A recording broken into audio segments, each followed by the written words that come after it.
Hello and welcome to ET Auto. Today we are going to discuss Ford exit or automakers exit. We have seen at least five auto majors have closed their business in India and they have exited the market. In such a scenario, how does it impact the stakeholders, be the component suppliers, dealer network partner, or the consumer?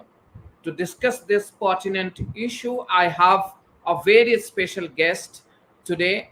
Not one special guest, but a bouquet of speakers from the industry, from the dealer fraternity. We have Mr. Nikunj Sanghi, who is the former president of Federation of Automobile Dealer Association. From the component side, auto parts supply side, we have Mr. N.K. Minda, former president, Auto Component Manufacturers Association. He is also chairman and managing director of Uno Minda Group. We also have Mr. Amit Kumar Gupta, Amit Garg, who is the director of Cuba Motor Corp. He is the former dealer of General Motors and currently is dealer of JLR and Mahindra. We have also joined by my colleague, Mr. Sumant Banerjee, who will be giving us view on how does it impact the stakeholders as these companies exit the market. So let's start by bringing in Sumant in the discussion and get an overview of how does it impact, what's his assessment. He has been covering automotive industry for over 2 decades now. Sumant want to understand how does it impact the customers and what kind of sense you get from the Ford car owners after the company has exited. What was it when General Motor exited, and you have seen many others have exited? How does it impact the sentiment and psyche of the car makers? Does it make more room for the traditional or established players like Maruti Suzuki and Hyundai? Thank you, Nabil. Welcome everybody to ET Auto. Businesses sometimes do very well. Sometimes businesses can also fail. But in the case of any automobile company, it is not the company alone that exits when something goes wrong. There are so many vendors and suppliers who have also invested with the fortunes of a company, and at the same time there are dealers who have also put in their hard-earned money into making that business profitable. Most of all, the consumers who have spent their money to buy these products thinking that the company will not go anywhere and they will get uninterrupted supply of spare parts and service that is required for running any automobile. So it is very unlike any other business where you can come in and you can go out, and the collateral damage is to that extent not very significant. In an automobile company, it is substantial. So this is something that one would like to look at it from a holistic 360-degree angle, that each and every stakeholder is to some extent made secure, that your investments, even when something doesn't work out, should be to some extent maybe compensated for. We do not have a policy for that yet in India, but there are in some global markets there are policies, and I think in times like these when there is uncertainty in the market, the pandemic has hit us, so it affects everybody. I think it's high time that we start looking at these aspects, and we have people from various domains of this industry right now with us. Mr. Sanghi is there, Mr. Munda and Mr. Garg. They can throw more light from their own perspective about how we should go forward, because Ford is not alone. We have seen General Motors exit in the past. Harley Davidson exited. Fiat also went out. We don't have the Fiat badged cars anymore. We have the Jeep now. And as it looks like, Ford will not be the only one. There will be more companies that will probably want to exit or will have to exit. And to that extent, we should lay a template somehow that how should we look at this, because you will have to give an exit clause as well. So over to Mr. Sanghi, I think if you can give us your perspective. You have been a veteran in the industry. How do you think one should look at this particular aspect of companies exiting? So I guess it's a very serious matter, Nabil Bhai and Sumant, because of late and specifically in the last few years, we have seen a lot of multinationals going, and not just multinationals. We had UM Bikes which quit. And I think while it definitely impacts the end consumer, it impacts the entire ecosystem, starting from component manufacturers to dealerships. I think what we need to realize is that huge investments are made by the entire ecosystem in the brand, and when it's a brand like a General Motors or a Ford, then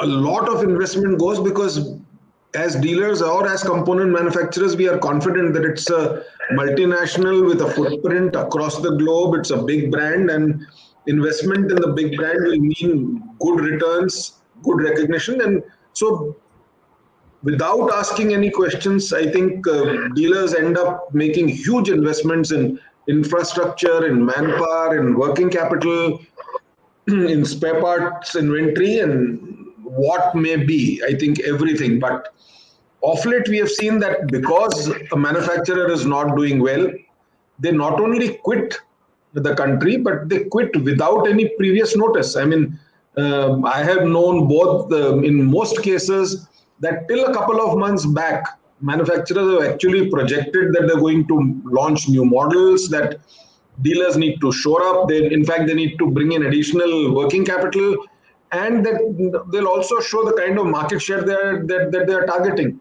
And dealers very innocently put in more money. There are dealers who have been appointed in the last 1 year. Imagine a plight of a dealer who would have sunk in crores just a year back.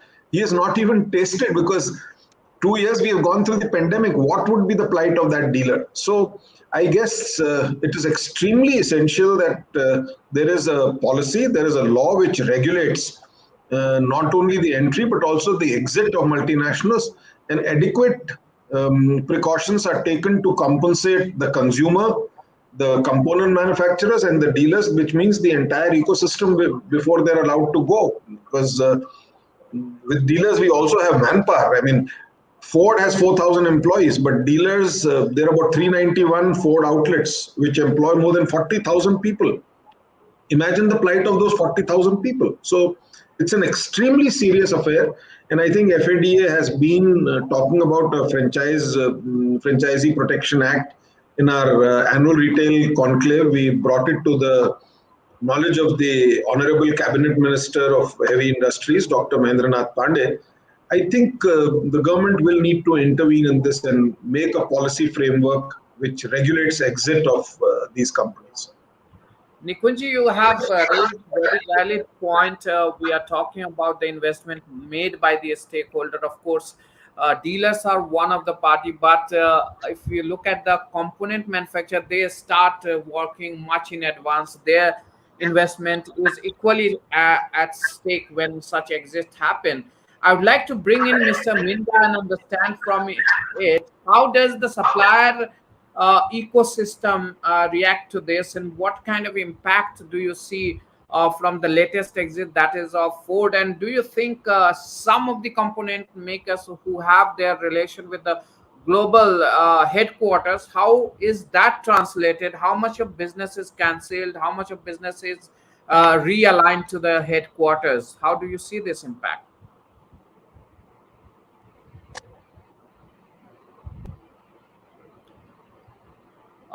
Mr. Minda, can you please unmute yourself? Yeah. Is it okay now? Yeah. So good afternoon, everyone. And thank you, Nabil Bhai, for this inviting me here and to share my views. I think, as has already been said by Sumant ji, that as a supplier community, whosoever the OEMs have come, they would like to localize as much as possible to start with, And when they localize, there is a huge investment either in the tooling or in the assembly line or in the importing components, the inventory carry cost. So because all that we cannot localize, so the supplier tier 1, tier 2 also, they import component, a part of the component. So it's a complete ecosystem which is developed, and this involves a huge investments. B, the employments, that also is a major concern. What do we do? Okay, if there are multiple customers, like in our case, then one can afford. But if there's dependent only on the General Motors or Ford, some of the suppliers, I think they have a bigger issue, bigger constraint. So employment and then the heavy investment and the commercial losses of this. Now there are two ways of how I don't know, to compensate or get an opportunity. So you may know that each of the OEMs have their CPO. We called it Chief Purchasing Officer, or maybe office, central purchasing office in each country. In fact, they must support the supplier to buy back for their you know for their other countries. So that is the option, one of the option. And as you said, some of the uh, companies like us, Ford is our global supplier, global customers. So in that cases, we can always manage to, a bigger company can always manage to find out ways. But medium and small companies, I think they will end up in a uh, huge losses. Not only tier one, they say cascading to tier two. And sometimes they have kept tool and dies for serviceable parts. Normally the OEMs ask us to service their product uh, 10 years and all, so we have to keep dies and inventory for those 10 years. So if you look at the Ford, they are here for more than 20 years. So they have changed the model, and we all are still carrying the tooling and inventory of those parts. So I think these are, and as Mr. Sanghi said very clearly, so if maybe the as FADA or SIAM or ECMA and all that, but the government should decide. And if case by case, if we all go, it might be difficult. If the government can decide how to compensate some kind of policy, that would be great. I agree with Mr. Sanghi on that. Thank you, Navilji.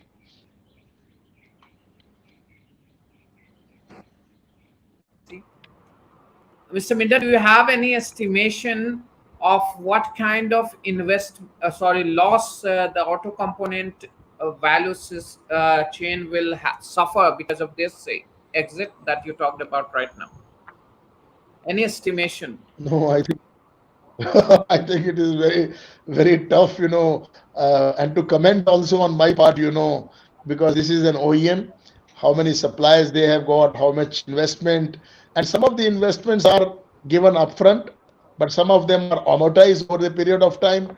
So I think they will have the correct data, what was, committed, that, this will be compensated over a period of time, amortized, and what is the kind of inventory lying, and for what model the inventory is lying. I think this data must be, I mean, for me, it is very difficult. Not even ECMA would not have it. And we don't normally don't indulge in this kind of in ECMA and all that, because this is a matter between the Ford and their individual suppliers.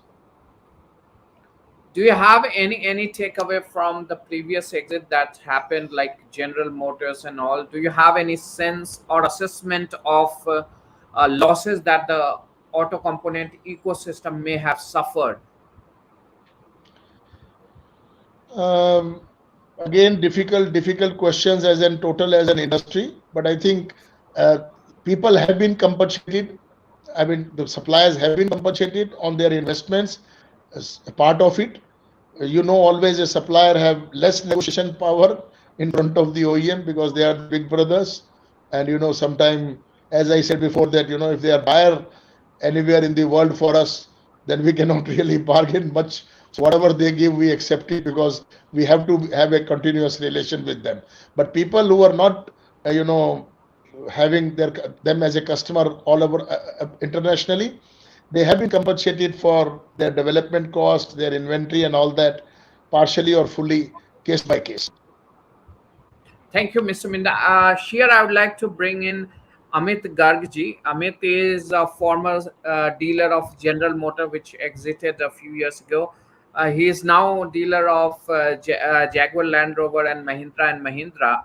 Amit, speaking from your experience with General Motors exit, how did you deal with the exit? What kind of losses you suffered, or were you able to recover or compensate? You were compensated well with the by the GM. What were the steps you took? What would be your message to the dealers of Ford now? See, Nabil Bhai, first of all, since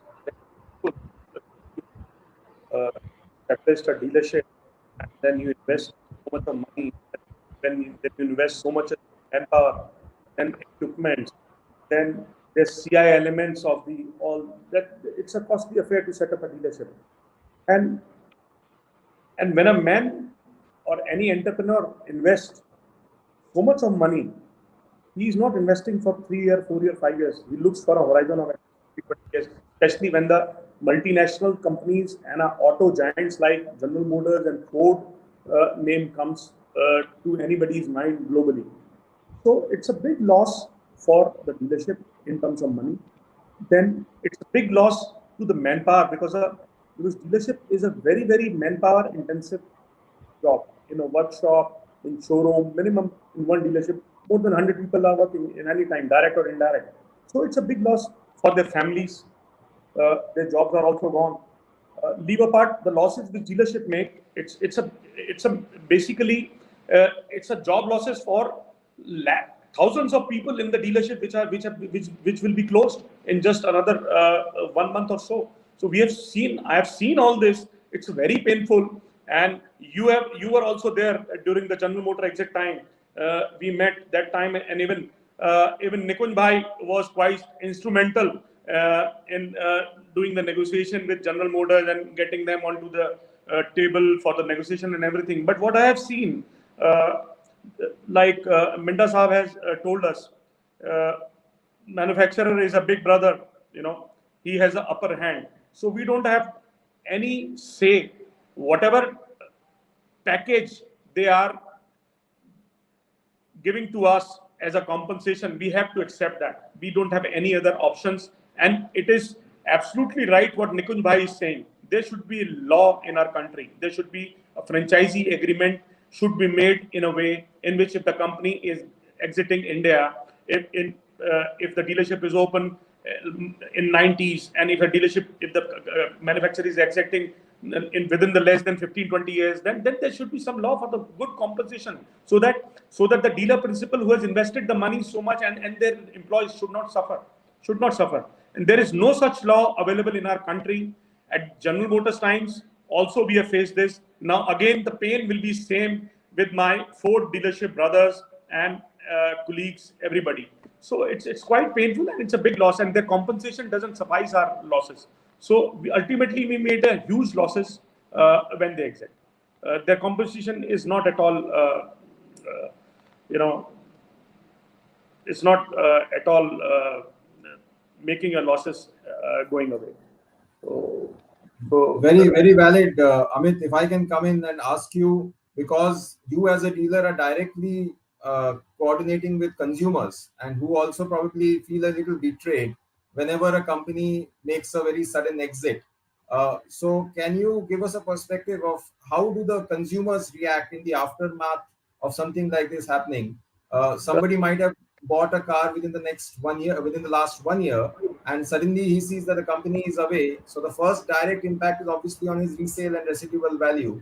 And also at the same time, he's worried about after sales and service.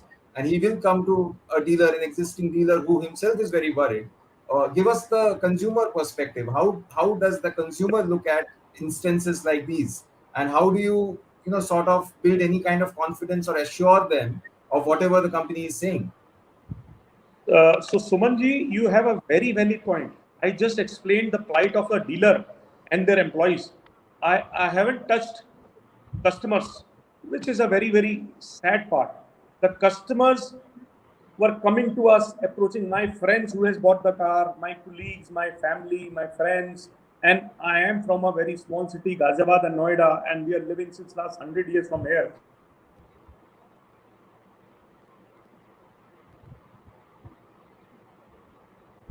Everybody in small city, everybody knows everybody, everybody, So everybody approaching my father, to the dealer principal, to employees, what will be our fate, whether we'll get the spare parts, whether our car will be serviced. So these are multiple questions. The customer's confidence is also shaken. What not shaken, it is almost gone, totally gone. For one. Number two, then the stocks which we are having in our stocks, we were selling those also on huge discounts, and no buyer was there. So those stocks are also gone at a heavy discount and a heavy loss. And still General Motors has gone, I think, more than 5 years ago, right? Nabil Bhai, if I'm not wrong, more than 5 years already done, already passed. And still I'm carrying an inventory of spare parts of more than 3 crores. More than 3 crores of spare parts still in my stock. And because the ownership of the property was my own, I have 3 dealerships for General Motors in Noida, Ghaziabad, and one was in East Delhi.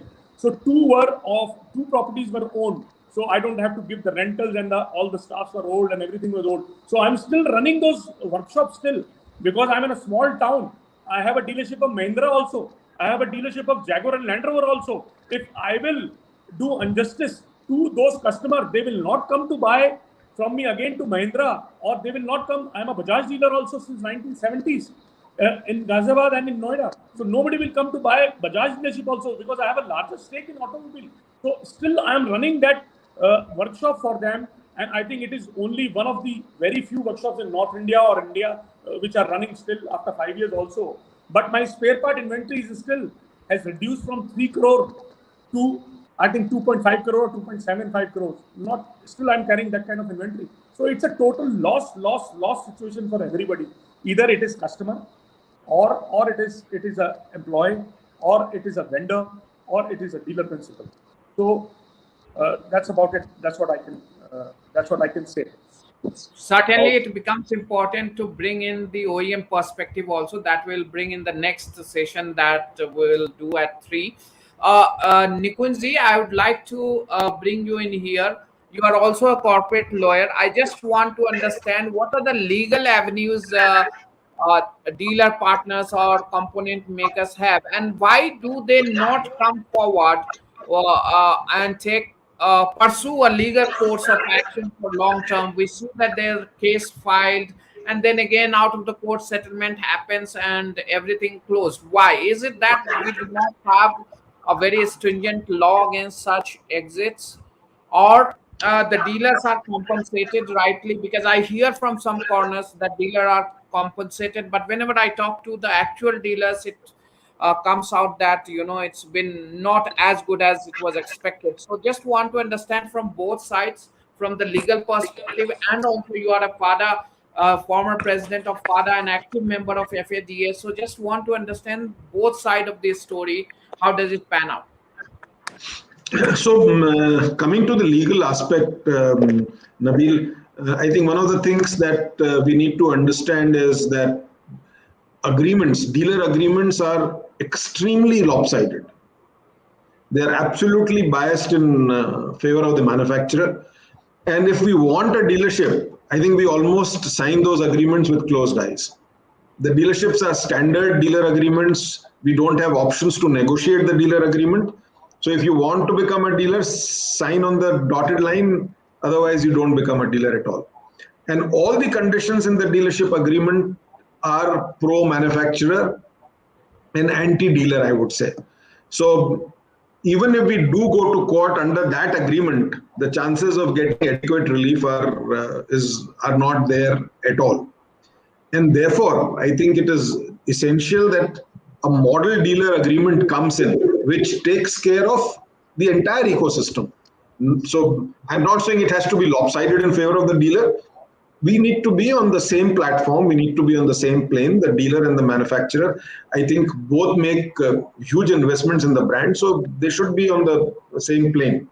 And unless there is a model dealer agreement, unless there is a law which controls these exits, I don't think there is an easy way out. Talking about compensation, compensation can not be quantified. And whatever compensations have been given in the past are obviously not adequate, because they do not cover so many costs which nobody actually looks into, which are not quantified, which cannot be documented.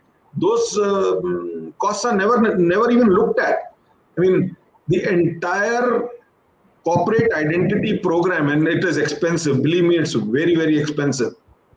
The value of that corporate identity program is absolutely zero. You can't be selling a signage. You can't be selling the paint, the tiles, the roof, the false ceiling that you have created for the manufacturer. So, it becomes zero on day one. As soon as an exit is announced, that becomes zero on day one.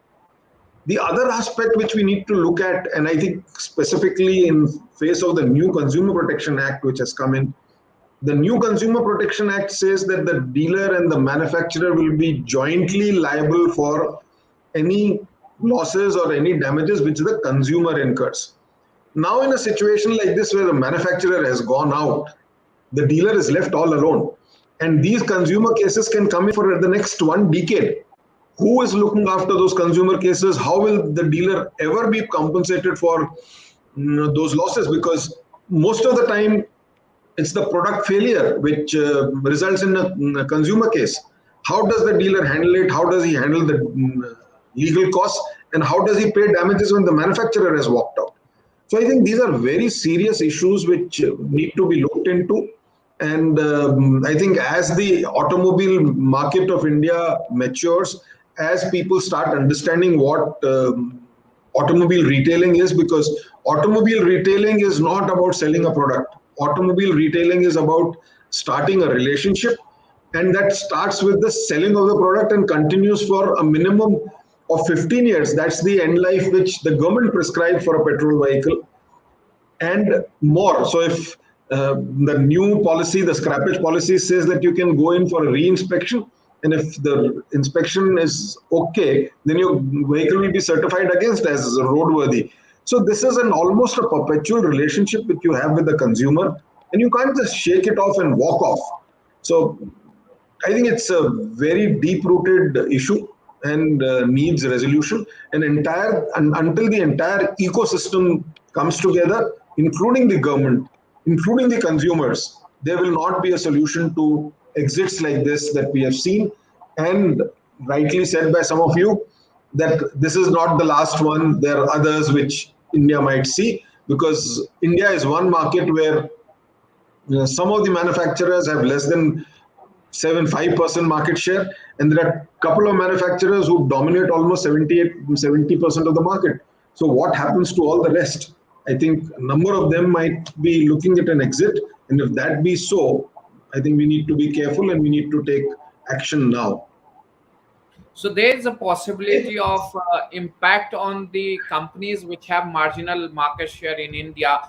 The consumer, the customers may not be very forthright, or they will not be very eager to buy a car from a company which has marginal market share now, because these exits will certainly impact the psyche of the customer. Mindaji, I just want to come to you and understand from your point of view, what are the ways to save the interest of component suppliers or the supply ecosystem in such an exit, and what are the ways and means you pursue? Because I have not heard any component makers going to the court or making hue and cry. Even I've heard the dealers making hue and cry in the last exit of General Motors or Harley. We hear the dealers' voice, but never heard component makers complaining. Is there no impact on the component makers or supply chain, or why do they choose to be quiet? So, Nabil bhai, let me tell you, this is, first of all, as I said, they are big brothers and they have big, arms also. Their lawyers are, they can spend any amount of money on the fight of kissing. So if any component maker goes there, he has to, be in the queue for 5-7 years and then spend the money more than whatever he is claiming. That is point number one. Point number two, that we have to remain in the business. It is always better to settle it amicably. It is a win-win, because we never know when do we come into their relations again. So it is a long-term relation rather than, as Sangeetji said, that they are not selling the vehicle, they are making relation. The same is the case with us, that we make relation with the OEMs, and then we need to follow them wherever they go sometime. So it is always better to settle.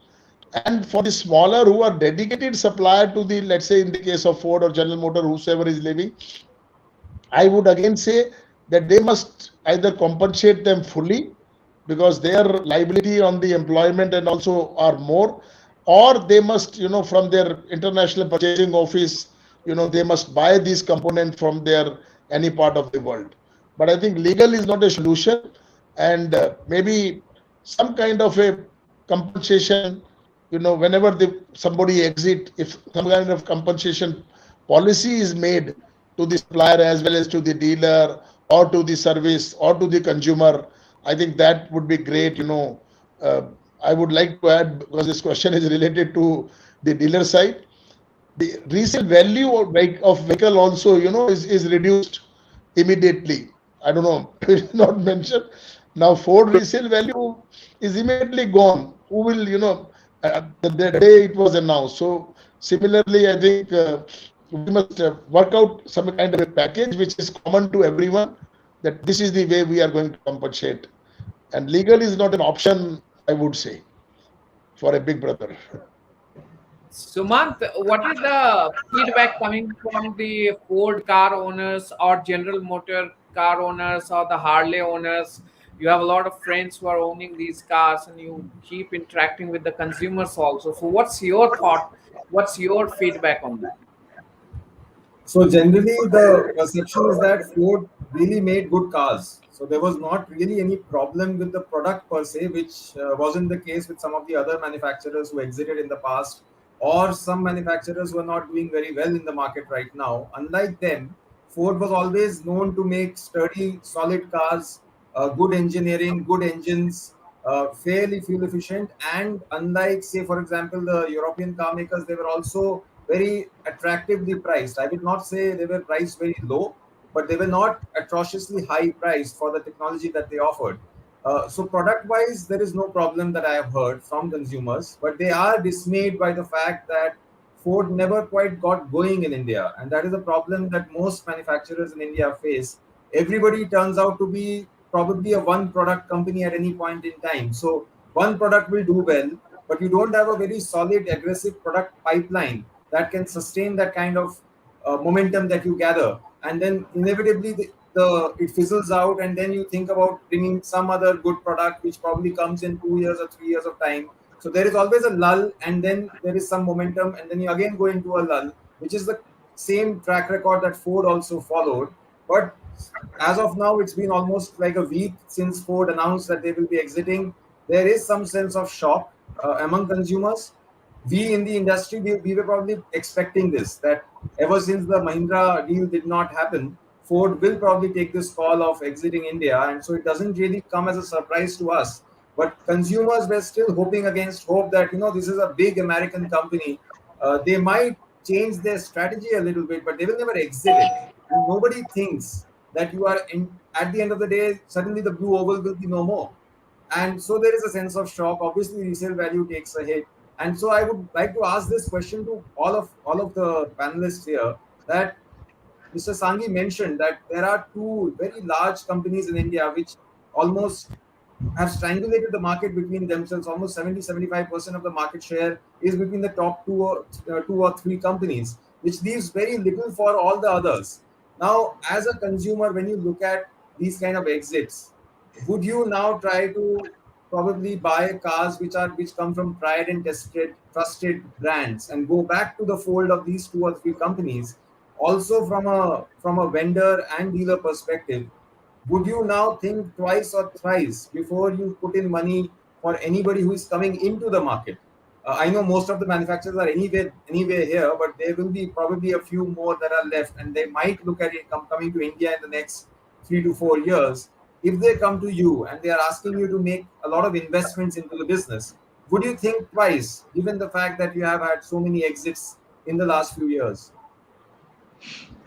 So, Sumant, thank you. So, I think so today morning I get a call from a classmate of mine who is a very large farmer in Sri Ganganagar, and he has Endeavour 3.2 with him.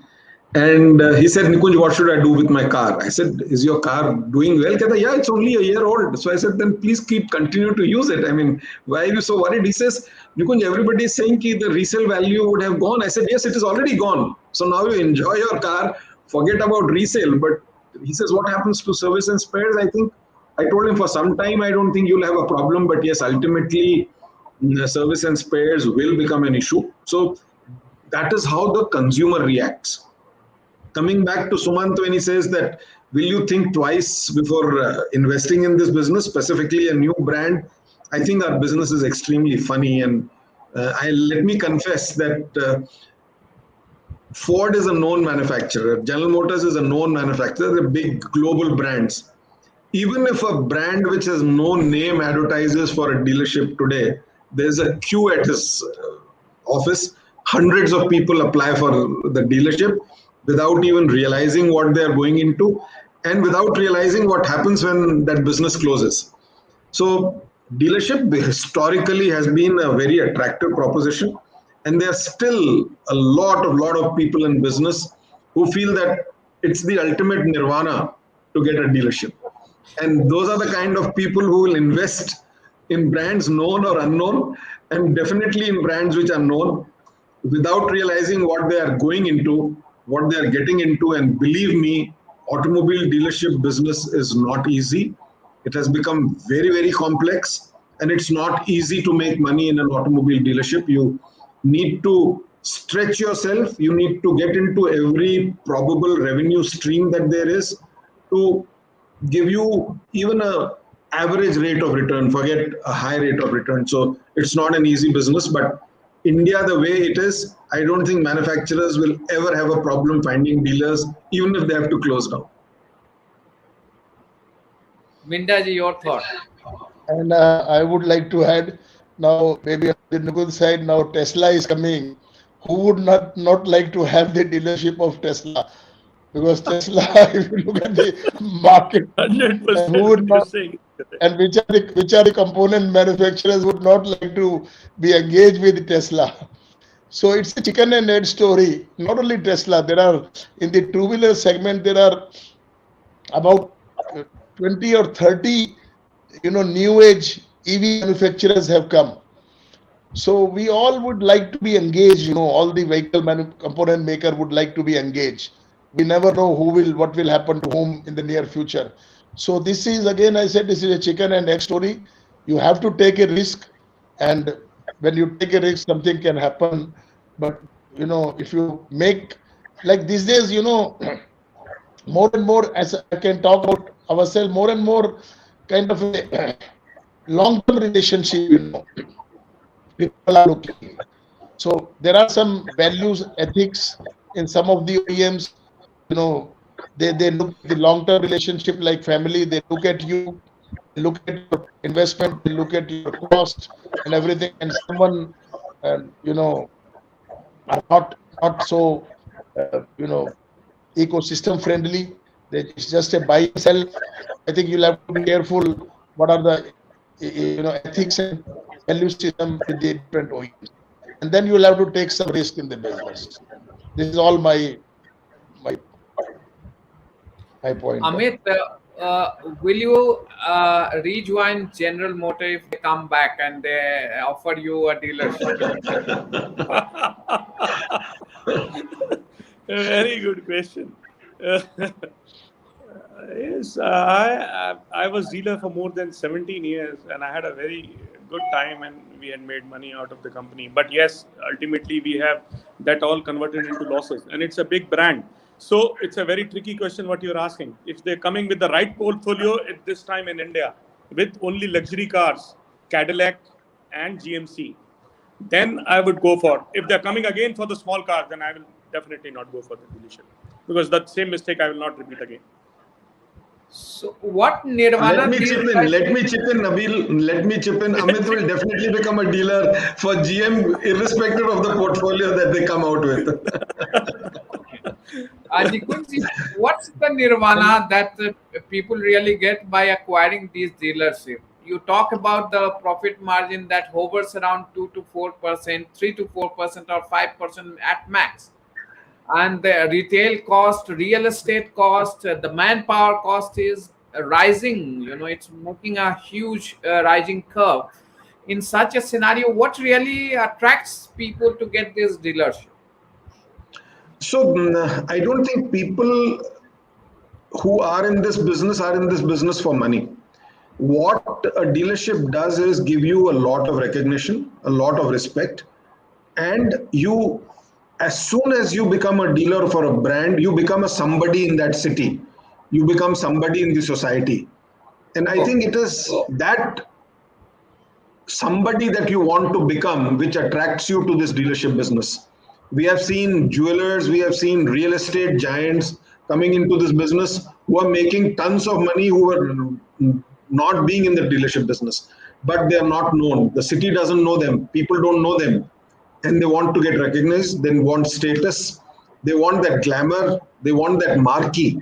And I think a lot of people come into this business for all those things and not money.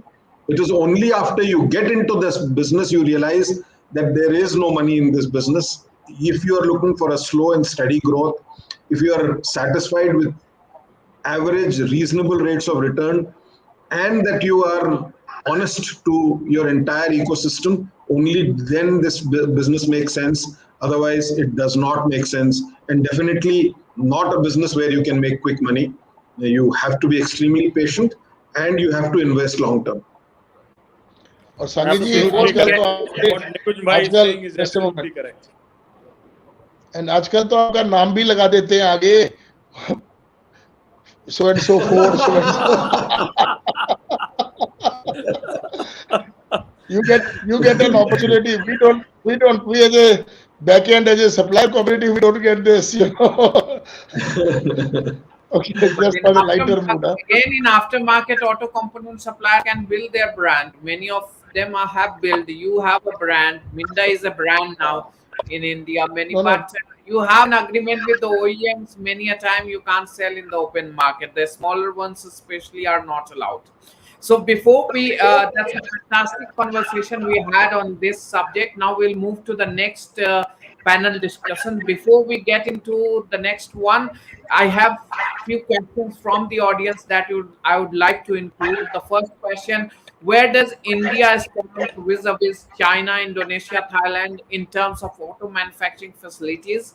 Is there anything India can learn from China, Indonesia, Thailand in car manufacturing as good practice? This is a question.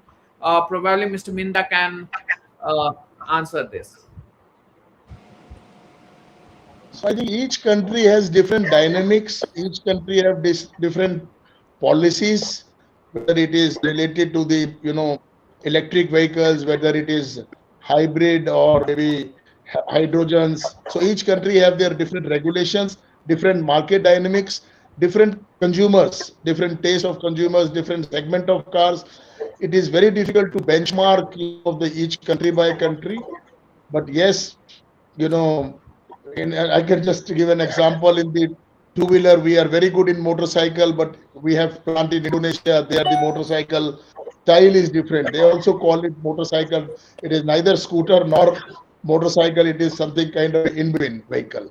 So similarly, we are very good in the car industry. Since the topic is we are in the A segment is vanishing, B segment and C segment. Slowly, we will graduate to segment D. More and more electronic is going to be coming in the car and more feature related to ADAS. But I think each country need to be different and the consumers are different.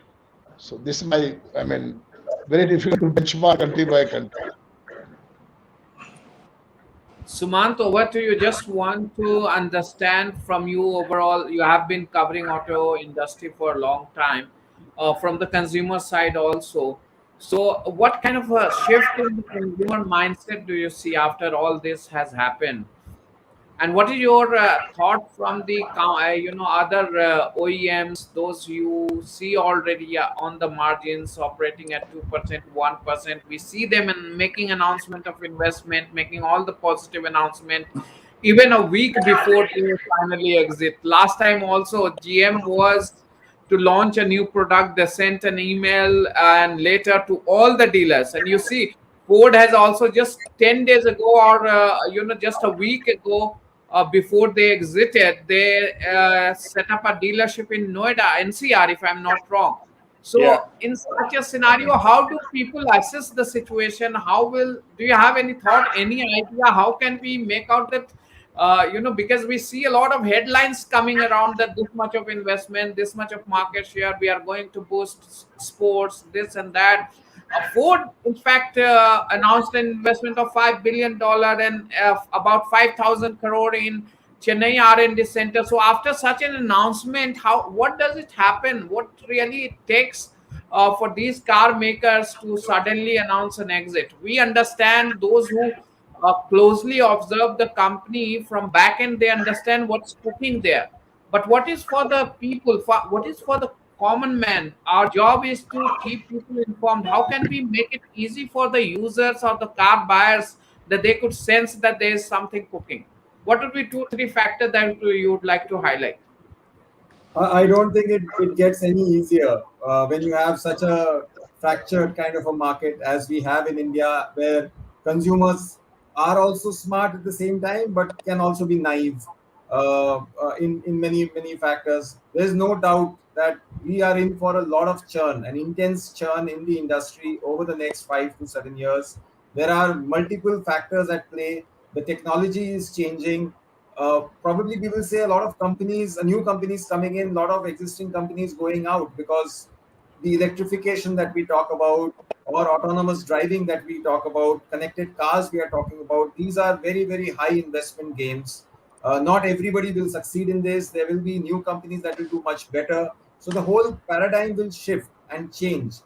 Maybe not in 5 years, maybe in 10 years, but that is going to change, and the customer will also need to adapt, because the way you have right now, where you have petrol and diesel cars and different kind of fuel efficiency, different kind of variants, all of this is going to change. So the customer will also learn new things. At the same time, we are a young country where there will be new riders and new users who will come in at each point in time. The information availability is very high. They know very well what is coming in, and they are open to these kind of changes. So it is a definitely an opportunity for some smart company to come in and really disrupt. But at the same time, it is also a challenge for any new company as well as an old company, because what is there in the minds of consumers, it is a little difficult to understand right now, even though we have help from data and what he's consuming, what he's reading. But still, he is somebody that you will never be able to completely understand at any point in time, which is why manufacturers launch some products thinking that this product will do very well, and they have done good market research, but that doesn't do very well in the market. And that applies to even Marutis or Hyundais of the world. So what is the consumer thinking? I think the jury is out on that, and we will only know in a few years' time. Well, Nikunji, what's your final comment in 30 seconds? All of you, for your counterparts in the auto component industry, how do they deal with such exits? Or they must be worried. What is your message to them? How they can best utilize this crisis into converting it into an opportunity? How can that be done? And how can they assuage the impact that could have, So my view, Nabil Bhai, definitely is that going by what has been happening in the Indian auto industry, I think there will always be players who will be operating at a very low market share margins, but all of them will not quit. There are luxury car makers who are operating at 1 or 2% market share, but I'm sure they are here in the country to stay. So market share definitely is not just the measurement. Then there are, of course, brands. There are global brands who are big players in the globe. So the consumer will be taken in by just the brand names. But that definitely does not guarantee that they're going to be safe with those brands. So all that I can say is, and I think FAD as an association is appealing to the government that there has to be a franchise protection law which needs to come into India to protect not the entire ecosystem, but also the consumer. A consumer who who comes in and takes a brand because it's a global brand, it's a big name, and with the fact that yes, if it is a global brand, I'm buying a good product, I'll be serviced and given spares throughout the life of the vehicle. I think to protect them, it is extremely essential that the government plays its role. The government steps in and regulates this market for the benefit of the entire ecosystem, and to give confidence to the customer to continue to invest in these brands. Imagine what will happen if tomorrow somebody says that I don't want to buy XYZ brand, even if it is very good, because I'm not sure that brand is going to stay, which is going to be a loss to the industry, to the entire ecosystem, to the manufacturing industry, to the component industry, and to the dealerships if that kind of trust deficit happens because of the exits like this. So I think a regulator needs to come in and monitor it. Otherwise, in long term, India's story is positive. India's story is good. There is a huge scope for Indian auto to grow and the aspirations of the consumers to grow. So we should stay very positive about this industry. Some amount of Thank you. regulation will help. We are running out of time, so Mr. Minda, your quick comment to your counterpart.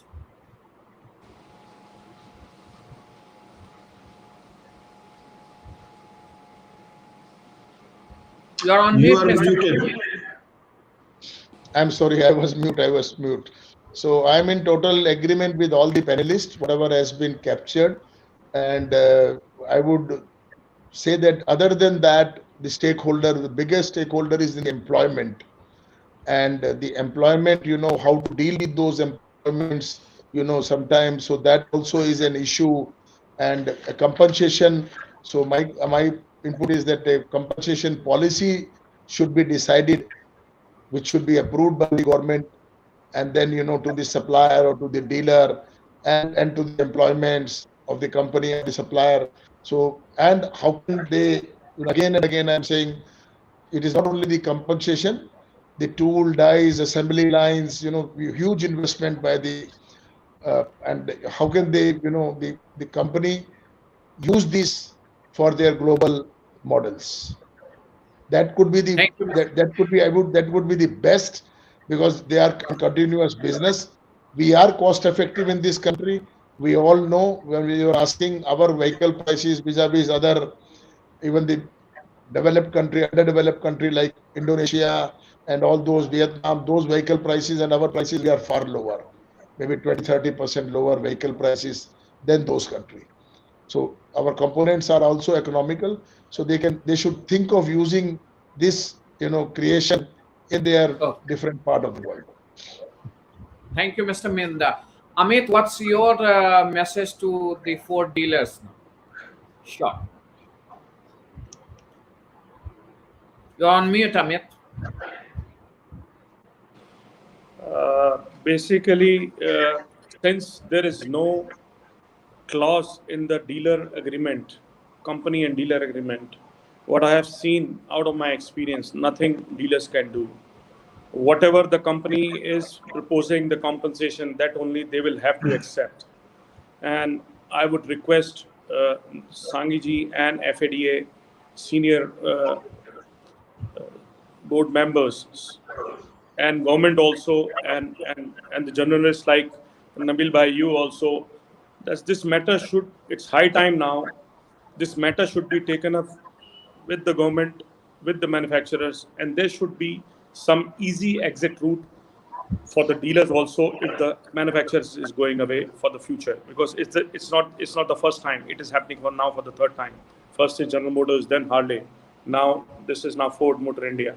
And as Nikunj Bhai rightly said, the corporate or the company or the manufacturer who are operating less than 5% market share or 4% market share or at 6% market share, I think when three such a big giants are exiting Indian market, which is said will be growing in double figures on every year on year, which we have seen before COVID also, it was growing year on year on a double figure, growth figure was there. Yes.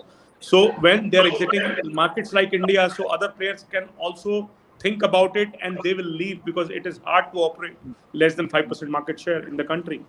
So Thank you so much. so it is high Thank time to make the law for, so that in near future no dealers and no employees should suffer from this. That's what I can say. Thank you. Thank you.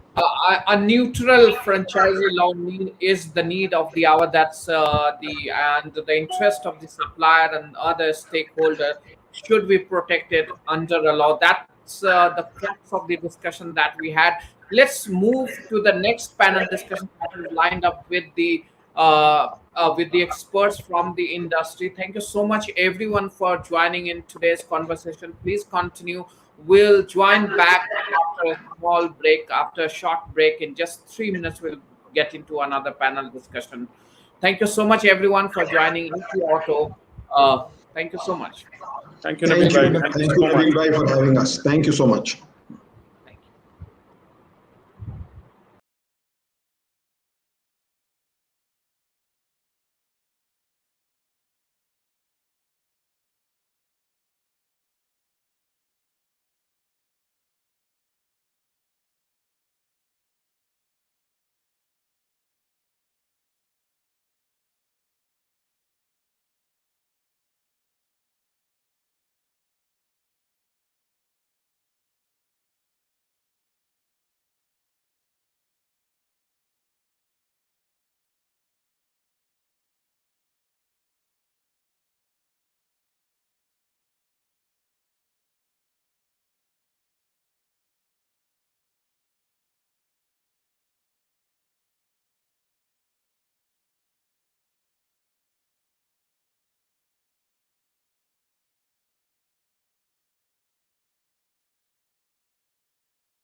Hi.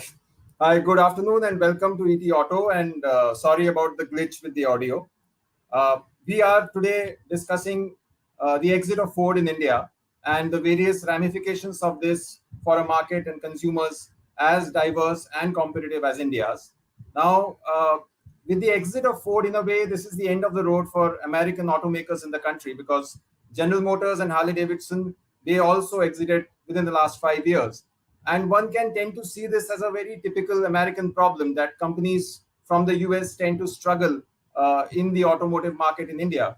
But this is not really an American problem because there are manufacturers from other parts of the world which are also in a way struggling in India. They are fringe players, big global automakers otherwise, but who have invested in a big way, but they haven't quite got going in India. So the bigger question is, why is it that global automakers tend to struggle in India? Now, some of these are very obvious because as a global car maker, you look for homogeneity, you look for consistency in policies, and the Indian consumer can be very fickle as well as demanding. Yet, there has to be a reason why some manufacturers do well and others do not. To discuss this, we have put together a very exciting lineup of panelists today. They're all veterans in the industry, and between them, they have worked in various automotive companies for decades now. So let me welcome all of them. To start off with, we have Mr. Mayank Parikh. He is right now a professor in IIT Bombay, and he has been a president with Tata Motors and over 2 decades of experience with Maruti Suzuki. In fact, he is one of the men instrumental for the kind of hegemony that Maruti Suzuki has in a market like India. Welcome, sir. It's good to see you after a long time. We also have Thanks, Mr. Sumanji. Thank Thank you you. very much, Sumanji. Good Yes. to see you after a long time. Absolutely, sir. We also have Mr. Sudhir Rao. He's a former chairman and managing director of Skoda Auto India, and he also has spent over 2 decades, if I'm not wrong, at General Motors Global, and he has also been involved in with Renault India too. So welcome, sir. Also good to see you. Nice to meet you, Pandemic has Sumant. obviously, absolutely. Then we have Mr. Ravi Bhatia, who is the president at Jeto Dynamics. Mr. Bhatia is also a Marutian, and he has also been at a leadership role at Fiat India. So thank you, Mr. Bhatia, for joining us. Uh, Thank you, Sumant. then we have Mr. Gyaneshwar Sen. Sen San also started out at Maruti, but he's synonymous with Honda cars in India, and we call him the Honda City man. So Sen San, good to see Yeah, you. Good to see good you. to see you, Sumant, after a while, and hello, everybody. Yes. And finally, we have Vinay Piparsania. He is currently the CEO of IIT Delhi Endowment Management Foundation. And more importantly, he has been with Ford for also quite some time. And he was one of the people who were instrumental in bringing us cars like the Figo and the EcoSport. Those years when everything looked all rosy and uphill for the American company. So it'll great to have your perspective. Thank you so much, Mr. Pipasania, for joining us. Uh, to set the ball rolling and without much ado, I will in fact start with Mr. Pipasania himself. Vinay, give us a perspective. Just about 5 years or 6 years back, it looked like there is no stopping Ford in India. You were announcing new investments, you were bringing out new products. The Figo was a success. The EcoSport was built as the next big thing, as a compact sub 4 meter SUV. What went wrong, according to you? Okay, no, thanks, Sumant, and good afternoon, everyone. I just want to bring this into a little bit more perspective. It isn't that something that happened 5 years ago happened, just overnight that 5 years ago. To reach that 5 years ago took another 5 years earlier. So one thing I think we must all understand and appreciate about the automotive business, and especially when it comes to manufacturing, especially when it comes to model designing and building and launching, it is a fairly long process. And the fact is that it takes a lot of learnings. And we've been, when I say we, I mean it's okay. Used to be with Ford earlier, but I've been associated with it since it started, way back in 1996. And the fact is the journey actually started from there. The idea is that, it's a new market, it's an emerging market, and there's a lot of learnings that have gone along the way. So the product that comes like the EcoSport wasn't something overnight. It is something that took all the learnings that we've had of all those prior years to understand both the Indian market, but also keeping in mind a global context. When you're a global manufacturer, it's very important that you maintain that DNA that you have of your brand, as well as of the expectations that are, of you, the responsibility to offer products that are, one, right for the market, but two, also from a global perspective, match with the kind of values and core design and other aspects that the DNA of the brand stands for. So clearly, it takes that longer time. When you're a startup, especially an automotive company, to set even that first car, it takes $400 million. I mean, whether you like it or not, the way the whole structure was designed, you have to set up your manufacturing, you have to set up the supply chain, you have to set up the product development, you have to set up your dealer network, you have to set up the whole, 9 yards before that first car gets launched. And not only a first car, but you also have to have plans for the next product and the next product. And there's a whole cycle plan that also gets associated with it. So that first step involved so many advanced planning and different value, assumptions that were made, because at that, since the day we launched, the market was dynamic, it was evolving, the continuous moving target that comes with it. So 5 years ago, the world, we had imagined that 10 years earlier and had a product that was right. And I think the thing that really worked was, don't follow somebody. That is, I think, is where things start, that's where it all starts from. What is the market about? You already have players existing there. And the thing is that you then go head on and try to, you're also a global player. You have the capacity, you have the capability, you have the strategy to take on the main player in the country. Very hard task. That is something that we had. In spite of putting all our weight behind everything, it takes a little while to sort of dislodge even the key player. But nevertheless, I think all of us assume that, yes, grabbing another, grabbing 4, 5%, 6%, up to 10% share should be something that we should do if we have the right product. But that right product, when you're a global player, what's right for India doesn't mean we have it in our portfolio. It has to evolve. And if you try to follow somebody with a product that you already have, like, Icon we launched, Ego we launched, Fusion we launched, there were products that we had in the portfolio, but try to make it and adapt it and modify it and also keep it for the country. But when you create a whole new segment, like what we did with the EcoSport, and go to your strengths, which is SUVs, like with the Endeavor, that's when you really start finally grabbing the attention and offering something that really is a game changer in the market. That is what I think we learned in the last 5 years. Ego, yes, for volumes, you had to have a car. The policies were such that for a cost-effective car, sub 4 meters, having it a sedan, having it a hatchback, all those aspects, it took that long to finally get a product that was from a clean sheet of paper, offered for the first time in a market. But our assumption is that let's go make a volume sale for the country and offer it to the rest of the world, part of our one Ford approach that was there at the time. So long answer to a short question, but I thought I'd bring that background and perspective here first. Okay. Good, but good understanding for all of us. Sudhir, I'll come to you now. What does this mean for India? That the fact that Ford is no longer with us, GM is gone.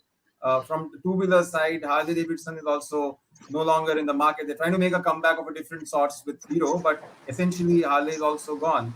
And it looks like there are more dominos that will probably collapse in times to come. And this really shouldn't be good news for India as a market and also for Indian consumers. We need more players, we need more products, and we need diverse strategies so that it caters to all the consumers that are there in the market. How do you see this? This looks like a red flag.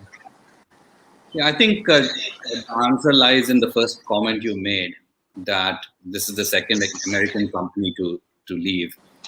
I think partly it's an America-specific issue because GM and Ford both have problems all over the world. From the time that I was with GM, we were the benchmark for globalization in any industry, period, in any corporate sector. Today, GM is primarily a North and South American firm, and I think a little bit in Korea. That's it. So it's a consequence of GM having to retreat all over the world and focus on the fundamentals. It's still the impact of 20, 30 years of challenges that GM has been facing. Ford is in sort of a similar situation financially.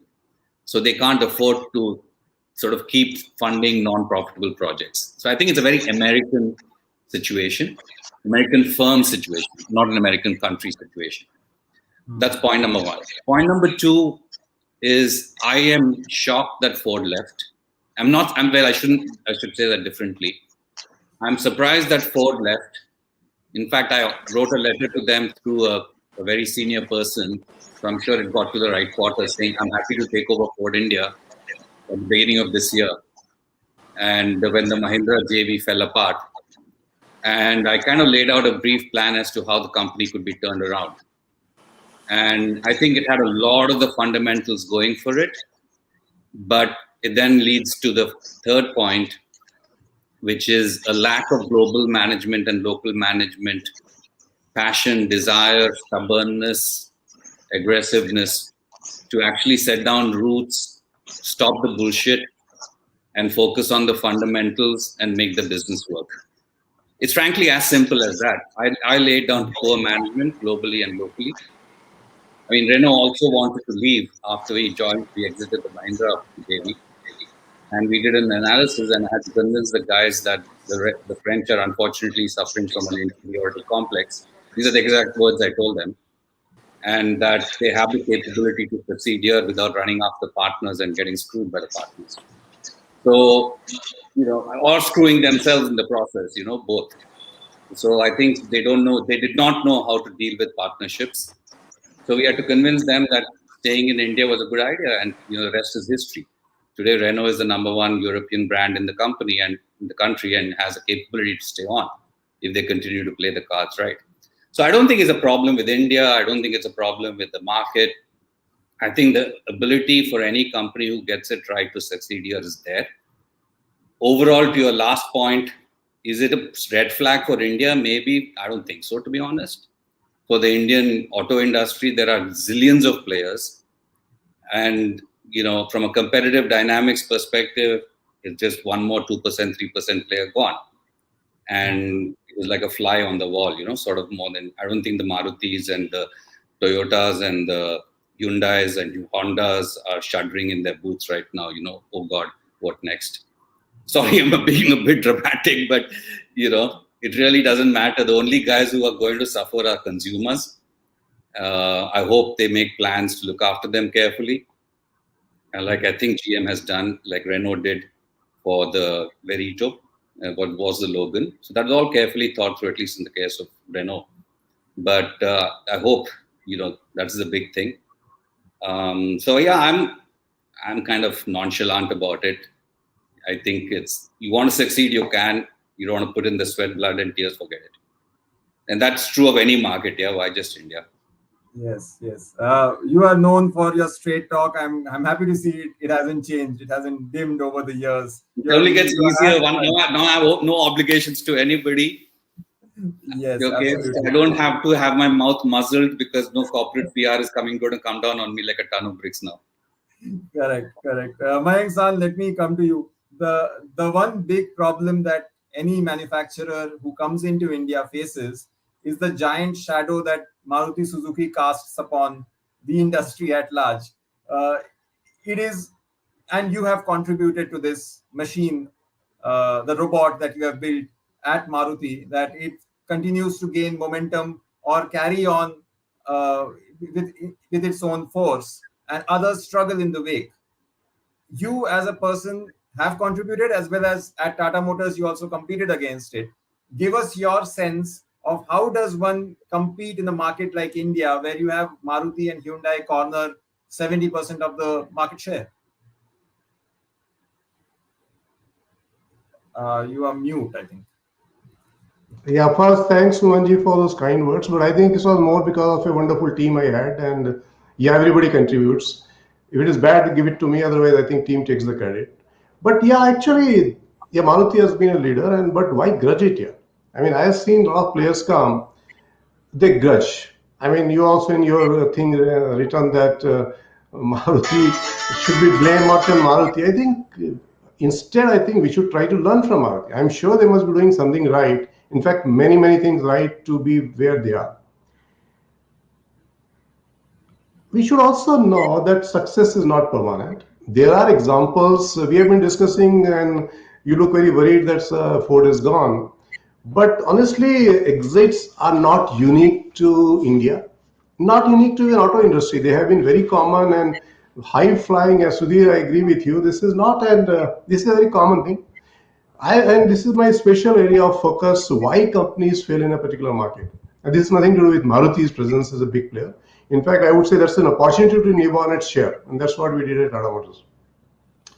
I think I got my what I call a 3D framework, why companies don't fail. And you will find a lot of software issues in this. First D in my framework is the desire to win at come what may. Very simple words. And when I say desire, I don't say, I mean, any company, top management always enters a market saying that yes, we will win. But does it go down the line? When I interact with executives and of many companies, at best an apology of a commitment. Some feel that we are too big to fail. But I think we know market after market, company after company, sector after sector, we see that that's not really true. You've got to be having really desire to win and put everything in this. Now, what it takes? One point Sudhir mentioned.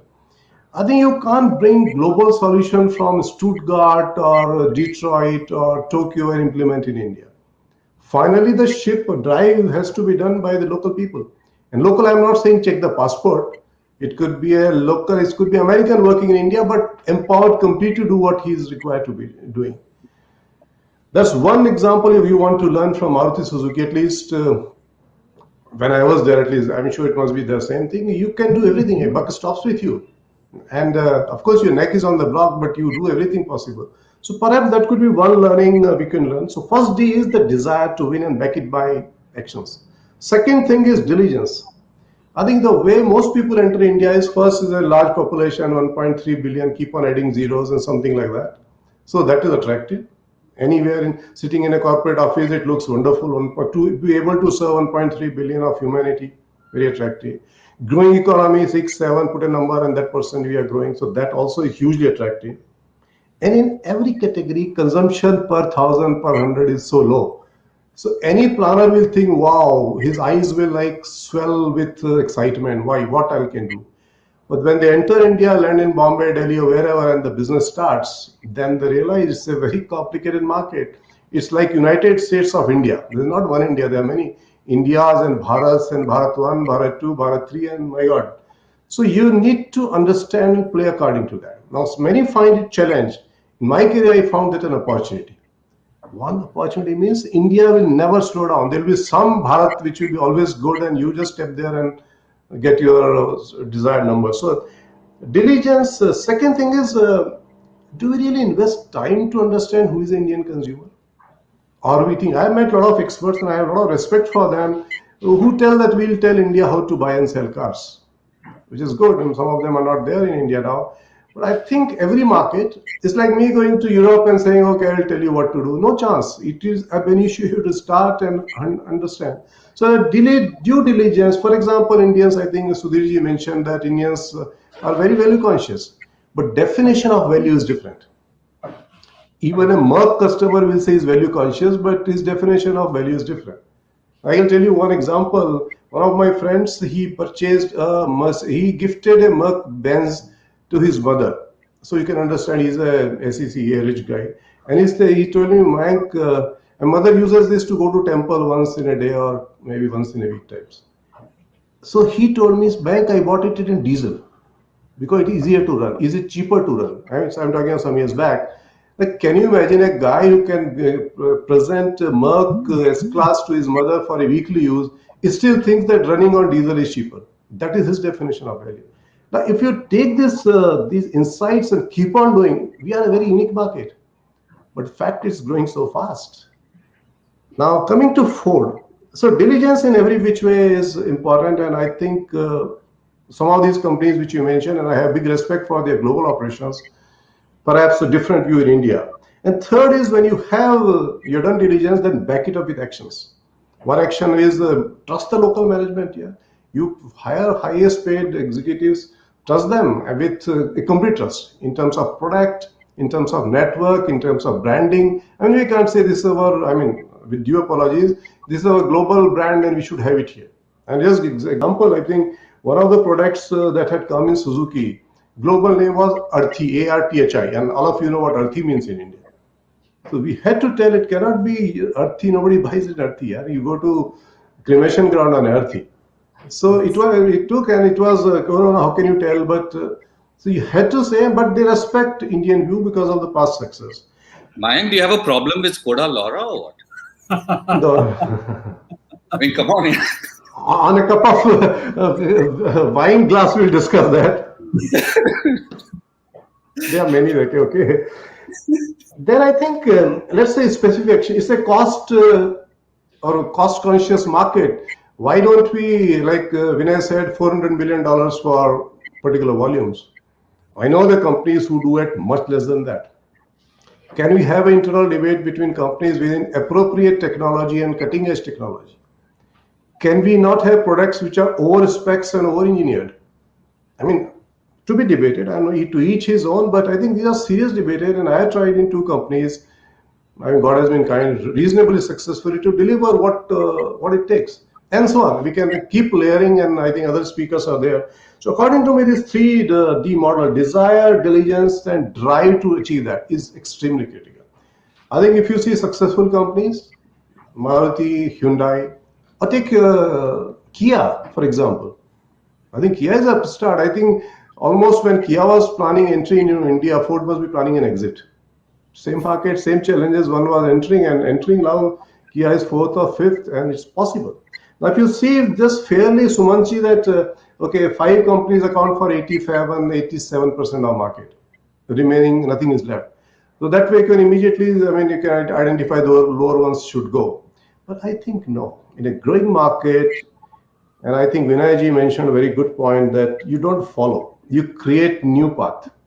I mean, all the persons, and according to, I think every company possible in India, if they do some corrections or some amendments, adoption, can survive and really thrive.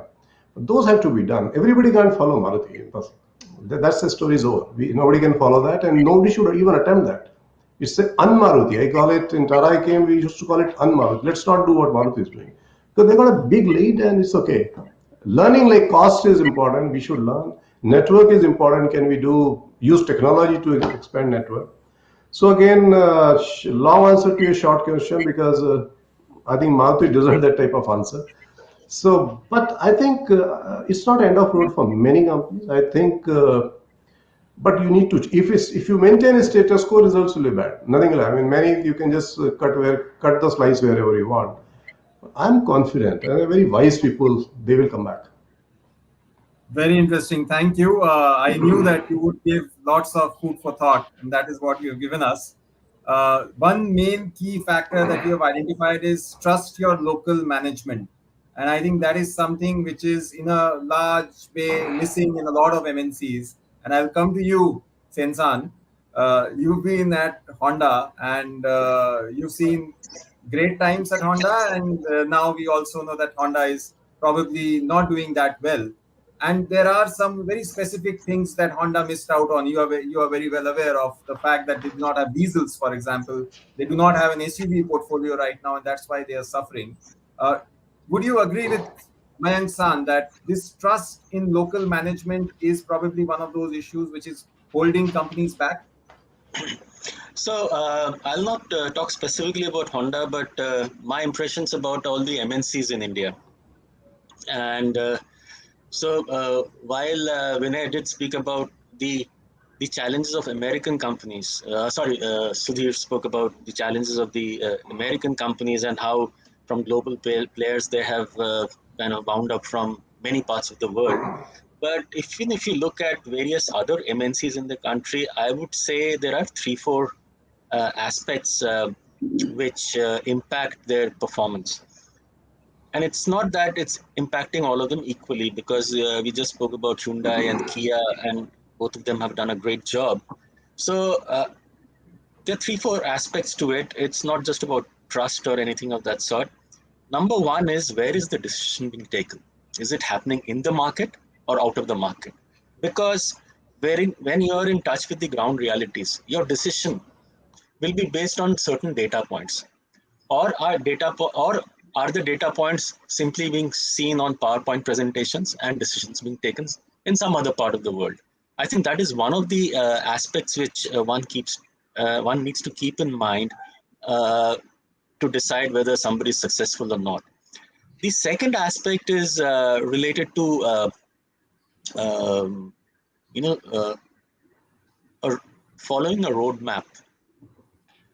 And what I mean by that is that India is, of course, a dynamic market. It hasn't grown the way we always used to say we'll become 5 million, 7 million, etc., etc. Of course, all those figures are now a pipe dream. And I guess one of the reasons why Ford is in such a tough situation is because they must have set up their Gujarat plant based on those, very dreamy numbers. But the point is that you have to be here for the long haul if you really want to make it. So first is, where are you taking the decision? The second is, are you willing to stick your neck out? Okay, I have decided on a certain path and I will follow that path. Of course, course corrections would be required as dynamics change, or at least the major things change. So the issue of flip-flop is another aspect. Okay, there is some change in management. Okay, let's take this direction. There's another change in management. Let's take this direction. So that is another aspect which I'm sure is afflicting many of the MNCs in our country. The third aspect is, of course, the issue of trust and empowerment that you spoke about. And there I would say that it's there is nothing that at least I can say that, okay, it's like this or like this. It's basically very person oriented, if you understand what I mean. So it all depends on the individual who's at the helm of the affairs. So that is something which keeps changing over a period of time.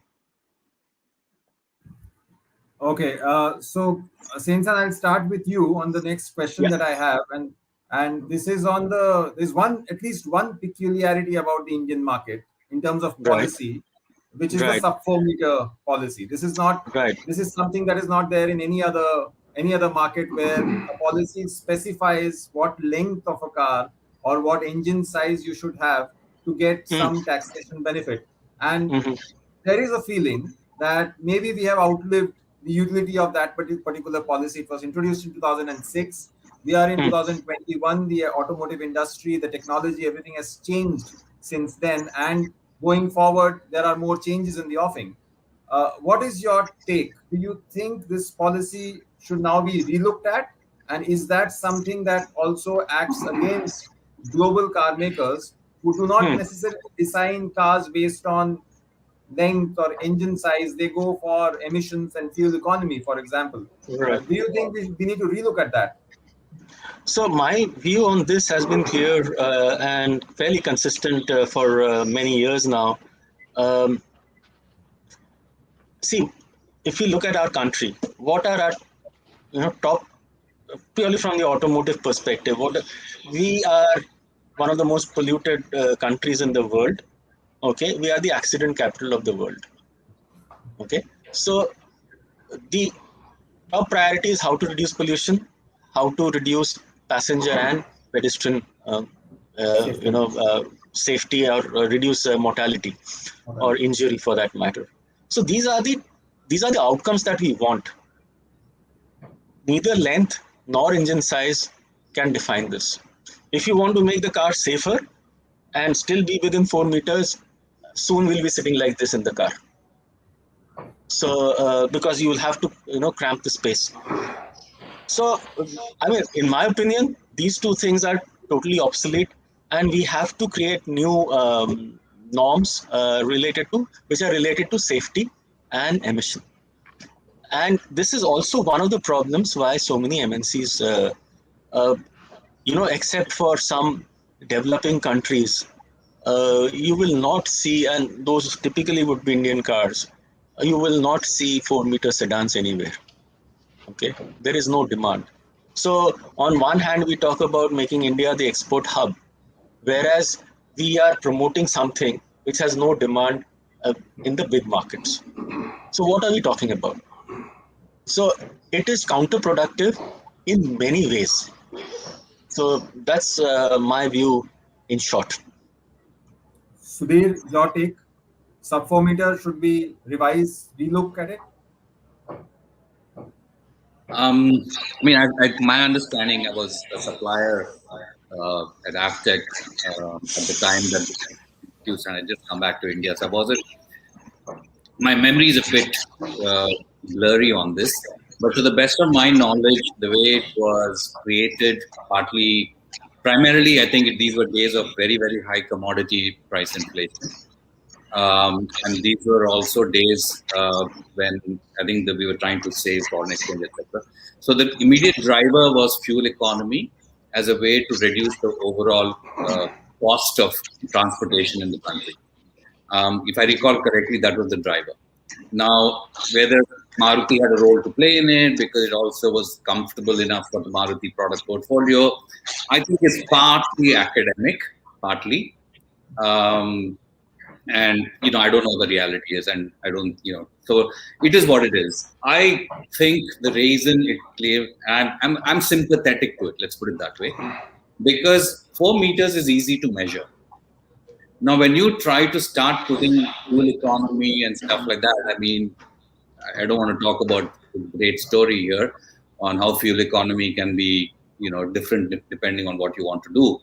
So, so it's a very fuzzy concept, and it's very hard to define and very easy to play with, so to speak. So I think that was the logic for it. I am a very green person at heart, and therefore I see the logic in it. I don't think it's a big handicap for anybody. These are the rules. As long as you know they're the rules, you play by it and get on with life. That is my approach to it. If there was a better, more precise, unambiguous definition of fuel economy, I agree that would be the ideal parameter. But I don't know of one yet. But and I really don't think it changes the way multinationals look at it, because there is a pretty big market outside of the sub 4 as well. Let's not forget that. And most companies are very capable of designing comfortable cars within a 4-meter constraint. It can be a hatchback. It need not be a sedan. Now the thing is, it's kind of a bastardization of the rules, right? You want to create a sedan, get more money for it, get more profit. So that's why you're doing it. So it's the manufacturers who are playing the game, not the government, in my opinion.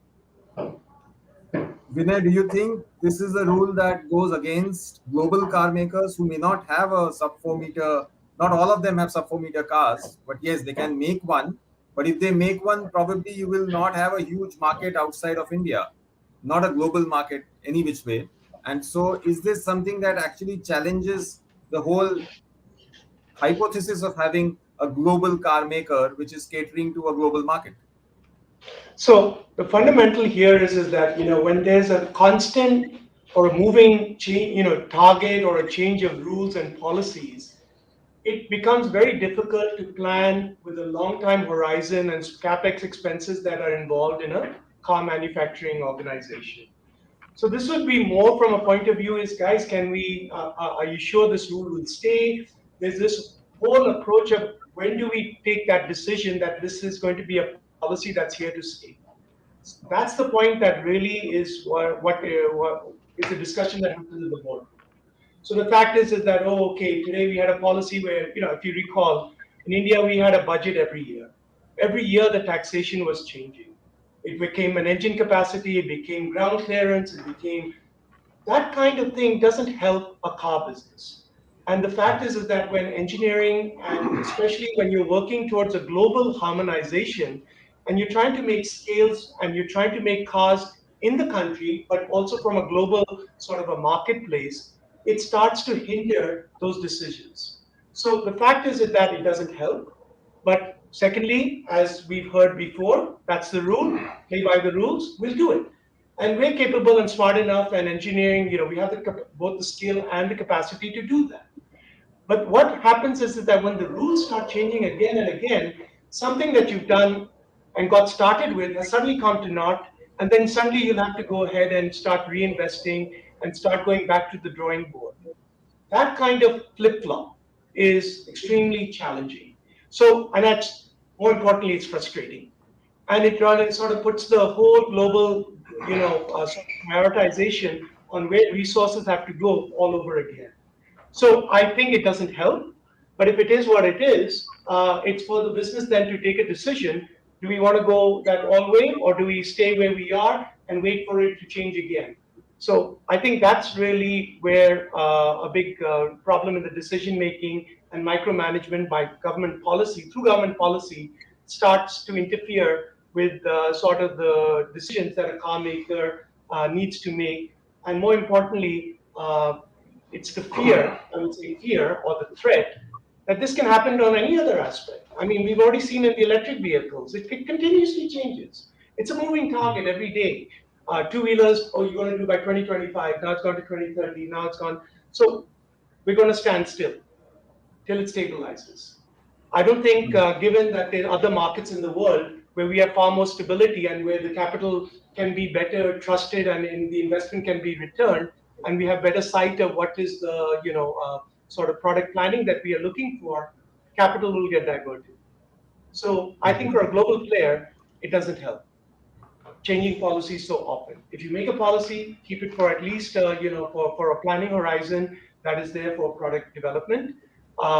If you want global cars, it has to be more harmonized for global, so that we can make cars for the local market, but they're in tune with some of the export opportunities that could be done. FTAs is another, the whole aspect of trying to maintain the kind of products and the kind of relationship, the collateral, as well as, it has to be in harmony with the rest of the world. So trying to do anything which is unique to India puts you at a disadvantage. It really does. Right. Mayank San, there is one area in India where cars are probably still not up to global standards, and that is to do with safety. Our cars are not necessarily the safest around the world, and this is something that probably gives a kind of an opening for anybody who is interested in making safer cars at a reasonably affordable cost, which is what you were doing at Tata Motors. Do you think that is an opening? That yes, there is something else extra that can be done, and probably a global car maker can succeed if you can plug that gap.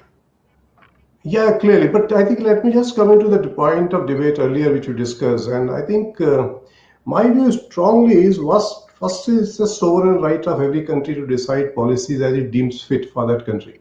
Let's not, and this happens everywhere. We go to China, some of these global are there. China, you can't open 100% own your company. You have to take a local partner who can copy you with impunity. You can't do anything. But we go there, etc. So I think it's a law for everybody. It had the original assumptions why this was introduced are still valid. They're not changed. Now, the issue is it's such a big, and I think today more than 65% cars are less than 4 meters in India. Okay, policy driven, government wanted that, it has given results. Now, issue is if it's such a big market, why companies can't create a product for this? The whole approach is we are global, we have this product, you adjust everything for this product to come. I think that for a country like India or China, it won't work. China, you make bigger cars, stretch limo and stretch it further to make extra limo, because that's a big market. So I strongly believe, Subhanji, that this concept of global car is a delusional concept. There's nothing called it. Customers are different, but what happens if it's a small market, like you're working in, let's say, Belgium or Netherlands, the same thing sells, it's a small market, not worth. And the fact of matter is, there's a Ford we're talking. In fact, I have very high respect for Ford to develop new products. Ford was the first to develop a sub 4 meter hot hatch Figo, car of the year in 2011, I think. Car of the year, I think it was but it never succeeded in really making it a big success, which let's say Baleno or Ultros or new cars have made. Similarly, Ford was the first, and credit to my friend Vinay Saab sitting there, to launch the first compact SUV in India, the EcoSport. What a car actually! And I was in some other company working there. It really shook us up because we are still few years behind that. But I think something to see, and I think don't think this discussion is now. I mean, we can't take this further here. But something to see that why companies are not able to pick up that second wave of success. My view, Sumanji, is that around 5% of customers buy every product in India. They buy and then sell. The success of the product is when can you bring the second people inside, second wave, and that's what makes the brand a success. I think some of these points which somebody can think. I think you asked a very important question. What Sumanji has seen is 3 waves of product development in India. One, normally, and I'm talking of normal consumers, not like these illustrious people sitting here. Normal consumers will not pay for bells and whistles. He waits for something which can really help improve her life. For example, way back, 1,000 years back, none of the cars in India has air conditioner. Maruti has a car, and I think my friend Gyani will know, it was branded as Maruti ACTG. That is Maruti air conditioned car with tinted glasses. That was a variant, and it was like a big thing. Yeah, he's laughing, he remembers. The issue is, but it was believed that customers will not pay, and logic given was, Indians don't have AC at home, why they need in a car? But it became popular, so people pay. Second wave I saw, sir, was in early 2000 when Hyundai came with zip drive in Centro. And we were led to believe that our cars are so light that you don't need a power steering. But Hyundai took the market by storm and everybody followed. I think, sir, the third wave, and I'm convinced that's why I did at Tata Motor, is safety. Because now we are entering the generation of Indians who are buying cars for the second car. First car, you are moving up from two-wheeler, so every four-wheeler is safer than a two-wheeler. That was the logic. But now if I owned a car which is not unsafe, but it's a NCAP 0, let us say. Next car, I will make sure that for my kid or son or daughter, it will be a car which is safer. So safety is the next blue halo in India, and companies will really come on, customers will pay. The question, if you ask the customer, is what is the value of life of your son or daughter or your wife or yourself? You'll find that customer. But customer generally will not pay for 18-inch alloy and diamond cut on an alloy wheel. Some will pay. So that is, I think, very strong. And that's why in Maruti, in Tata Motor, we call it safe and sexy. Car should be safe, NCAP 5 or best in its class, and car should look sensational. And I guess it worked. So you're very right. Safety is the next frontier for a company to really come. But again, here will be safety at economic cost. You can make an armored car, which is safe in everything, but nobody will buy it. So that is the trick, and this is the apparent contradiction of India, and which excites me actually. If it every say single, kya kaam karne maza aayega? Contradiction, conflicts, company is down, and how do you really bring it up by doing something special? And this, I think, people can do, but it's a cost. If you do more expensive, then it won't fly. Nobody will buy it. Then people will say, "I'm unsafe. I'm okay." So, Sen-san, as Mayank-san mentioned, India is a market that has its own policies, and it's a big market. It's a potentially promising, rewarding market if you can get it right. Why is it that global car makers are not able to make the product that Indian consumers want? That's $1 million question. So there are many to prove the opposite. We just spoke about the EcoSport and all, but yeah, at a more general level, there are 3-4 aspects that we need to keep in mind when it comes to MNCs. How important is, and I'm not talking about lip service, I'm talking about how important is India in the overall global scheme of things. Okay, that's that also decides part of the investments that will come in here. Okay, So that is problem number one. The second is, all said and done, I've heard what everybody has said about, okay, 4 meter is the rule, so that's what we have to adjust to.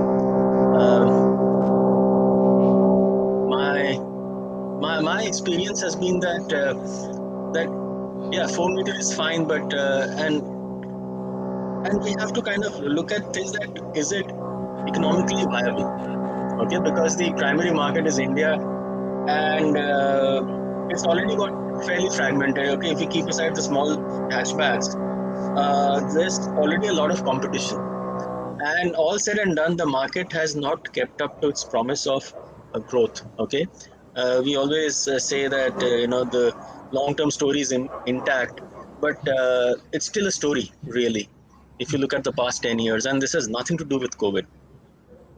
So, given the fact that the market has not lived up to its promise, okay, we have seen some growth, but it's like the old Hindu rate of growth of our GDP in the 50s or whenever 50s and 60s. So, and the number of players have increased. So, is it viable to make a India unique product? Right, and of course there have been many attempts by many manufacturers, so I can't think of anybody who has not really tried. The other aspect is that then there is the pricing or the costing. So in order to get the price right, can you make a car at a certain cost? So that is all said and done. That is there's a huge some drilling noise coming. Drilling Yeah, happening anyway. somewhere. Yeah. I think there's some Anyway. construction is going on behind somebody. Yeah. Maybe that person can go on mute. So now, in order to meet the cost, can we have to either compromise on safety or reliability, durability, or features, or whatever. And the moment you start compromising, because Maruti is present in all the sub 4 meter segments in a very strong way, and they have really cracked the code in terms of cost, really, whether it's economies of scale or whatever else it may be. So that is where the real challenge lies. And of course, people are willing to burn money. Multinationals are willing to sell at a loss, but it is not a bottomless pit. So I think that is where the challenges really lie for MNCs, and that's why so many brands are struggling in India. So that drilling sound tells us that probably India is rebuilding.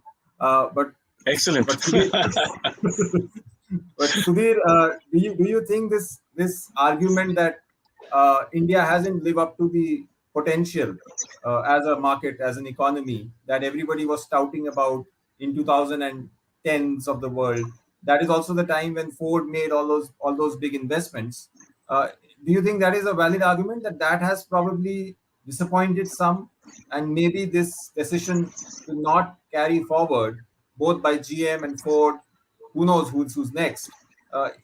It is a preemption. See, I think I'm getting a strong echo. Sorry, I lost my train of thought. Basically, I think just go back to cost, and sorry, just repeat the question. The noise is there's a very strong tinkling noise. So this whole argument that India hasn't lived up to the hype. Okay, sorry. Okay. So yeah. So okay, understood. Yeah. So I think yes, there was a lot of hype maybe a decade ago when we were talking about 2020, seeing 6 million units. But I think that was a temporary phase, which a lot of people were going through. It was even before the 2008 recession. And so that phase was, I think, gone. But I think that's to me is over a decade old. I think you have to again go back to pure management. What were the forecasts that were put into business cases? How realistic were those forecasts, not just in terms of overall market size, but also your market share and your ability to hit that? So were these business cases created to approve product programs, or were they actually achievable? And I think that is a fundamental question, and the answer obviously is that a lot of this was inflated by various stakeholders within the companies and create, uber hype. So I think we have to just be realistic and understand the history of India before one talks about the future of India being dramatically different. Okay, the demographic dividend goes only so far. There's a whole bunch of other stuff we seem to forget that also is required for economic growth. So I think it just needs a cold shower for people to get with it, and those who delve into it deeper. For example, Toyota. I don't think they have overcapacitized on anything so far, to the best of my knowledge. So how did they get it right? Why on earth did GM go build a second plant in Pune when Baroda was still unoccupied? By tying up with Maruti, probably. Why on earth did Ford go build a factory in Gujarat when it had a factory right at the coast? Can't get much closer than where the between the port and where the factory is in Chennai. So it just doesn't. It's mind-boggling how these decisions get made, and so I think they have to blame themselves, for hype. And I can only tell you that, whenever I have been involved with projects, I've just made it completely realistic, saying this is what it is. We're going to lose money. You guys want to stay in this country. This is what it takes. Then you're under no pressure to bullshit your way for the next 5 years, because you have put a realistic plan. You take your heat up front. Say that, look, I'm going to be, the leadership and the management team has to take responsibility for it to a point that somebody else made. My career is on the line if I don't hit these numbers, period. How many people do that? How many organizations encourage it? So I think this hype is just, I'm going to go my next assignment. I'm going to get my promotion and move on. Blame it on India. Don't blame it on my own execution. Maruti, why is Maruti so dominant? How many consumers trust companies other than Maruti and Hyundai today? Look at the trust levels and love that consumers have for these two brands, and the faith. I don't know if these are even words that get talked about in boardrooms of some of the multinationals. They're looking at KPIs. Is my KPI looking good? And you can cook up those KPIs as you want it. Okay, to point of product, I don't think multinational products are that uncompetitive on price. Forget whether they were making a loss. That's an internal issue. Why the hell didn't they get greater market share? Okay, because their ability to sell properly, their ability to service properly was lacking. The products are fantastic. I mean, how many people would I come across? I mean, I can give you a classic example. I won't mention the luxury brand, but I can tell you that 4 people in Bajaj Auto, that much I can say, bought an upmarket luxury car. 4 of them. They had such a terrible experience that next time around they bought 4 Innovas. Then ho gaya, bahut ho gaya, abhi enough luxury cars, because it's a bloody headache the day you walk out of the showroom. So you have to work on other aspects than product. I think to blame it on product is very simple. You have to, that's why I called it blood, sweat, and tears.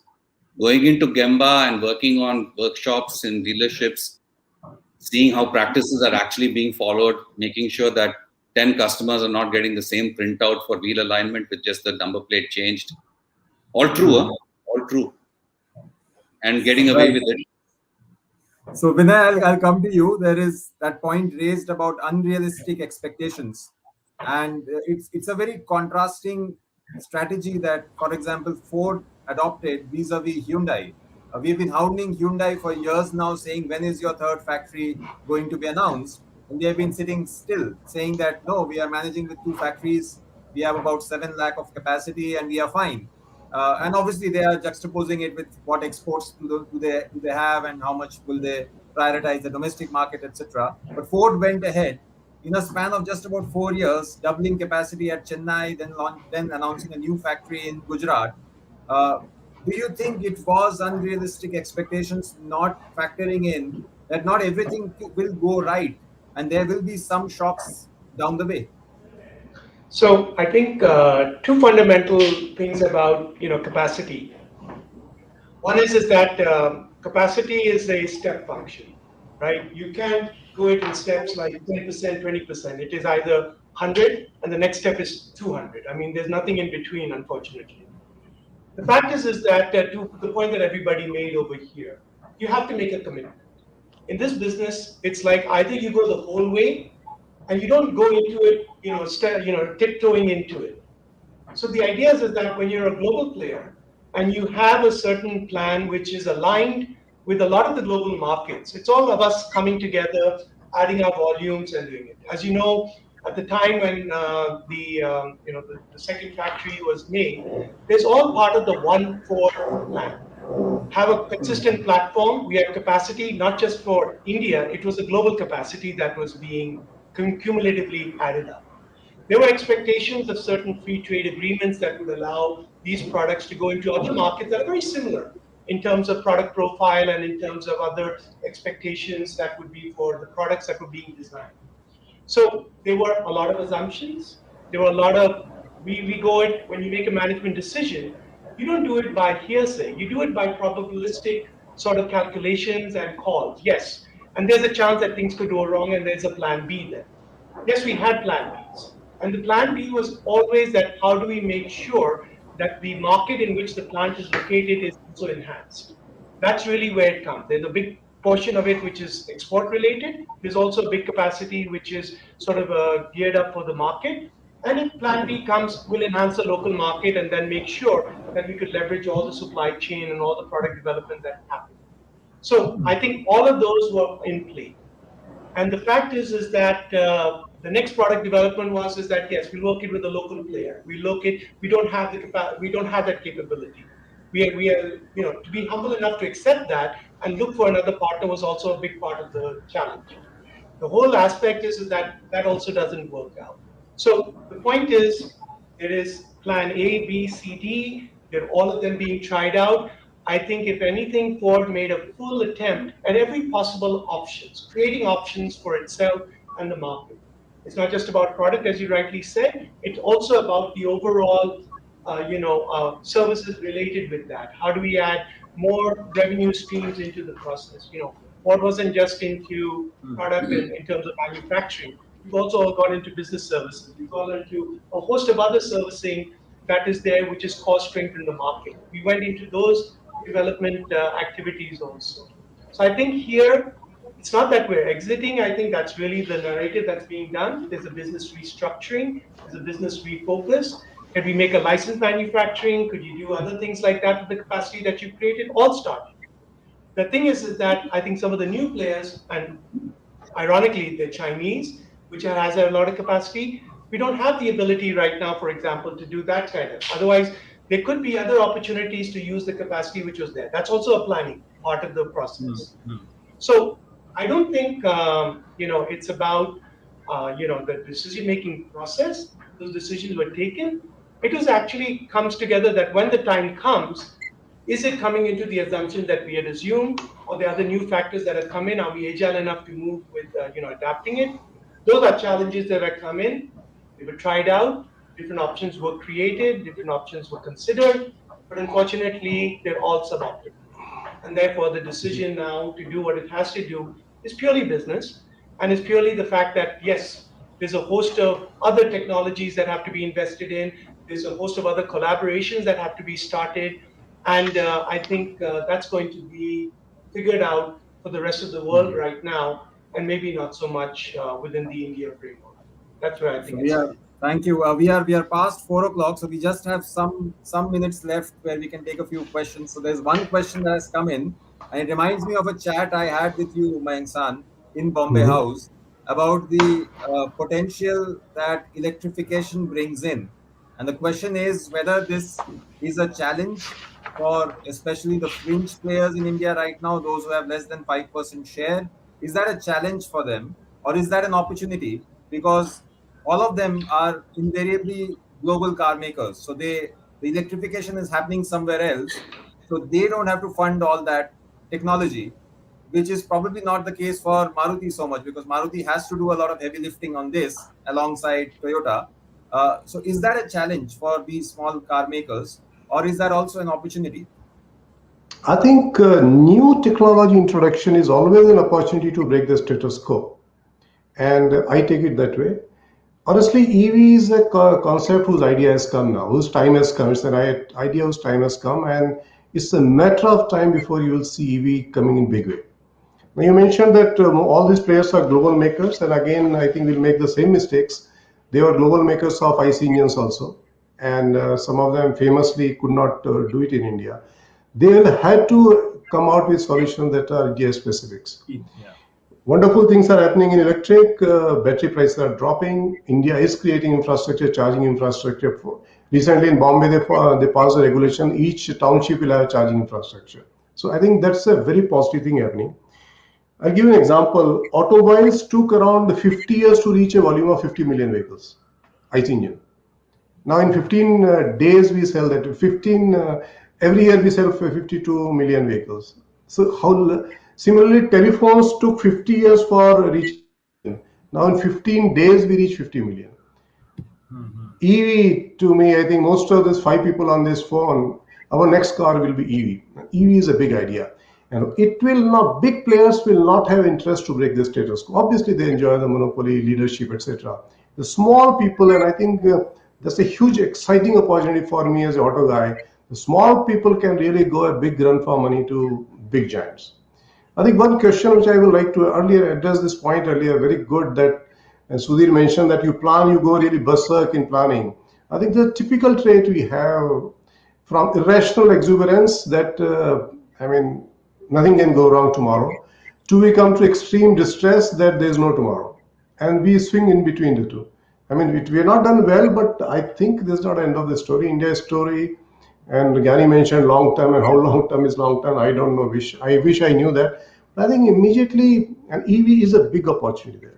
Numbers today will be very less. Somebody will quote point less than 0.1%, 0.01%. I think, but let's stop 5 years later and this will be a big number. So according to, yes, to answer your question, I'm very convinced that time for ambivalence on EV is gone. Everybody should join the party and create the party.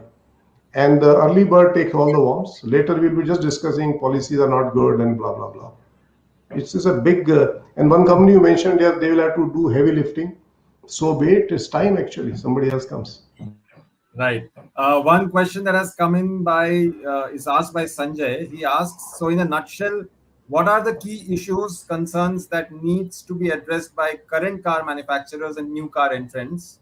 What will help them strengthen their position? So Sen-san, Sudhir, if you can take this, what are the key concerns that need to be addressed by car makers?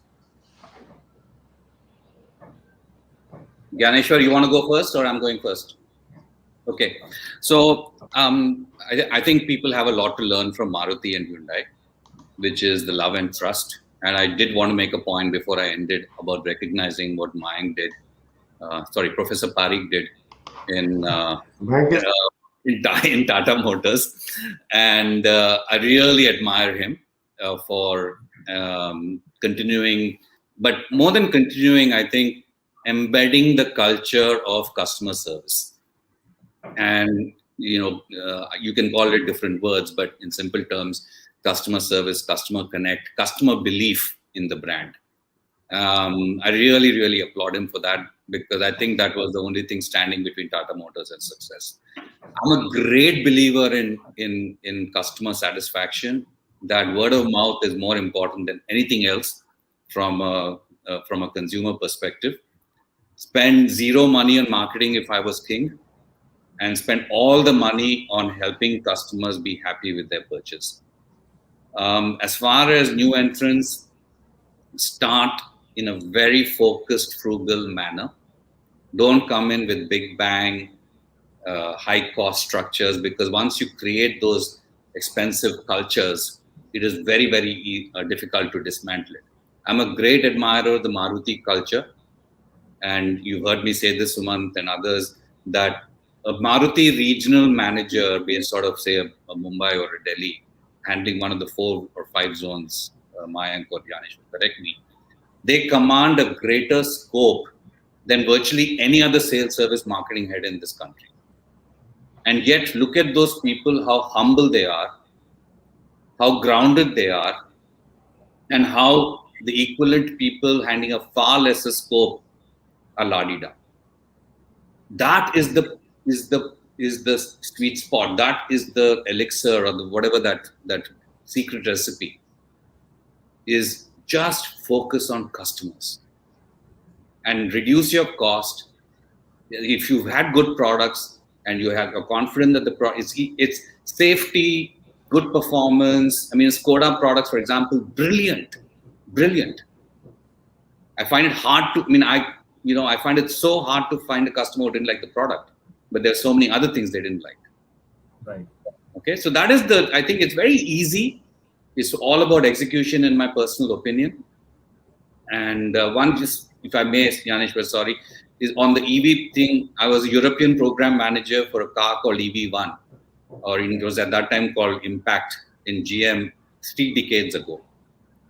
Down to the point of like we had, it was driven by California Air Resources Board.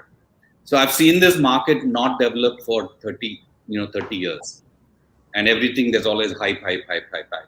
But I think for the first time, the cycle has turned in the favor of EVs, primarily because of the German law. There was a huge government subsidy in 2020, if I recall correctly, which has made German EV sales very, very high. I think governments have realized that unless and until you subsidize, you're not going to make it work. And I think that lesson is what will make the EV grow. And governments will have to subsidize it in the name of ecology. Otherwise, it's a dead market.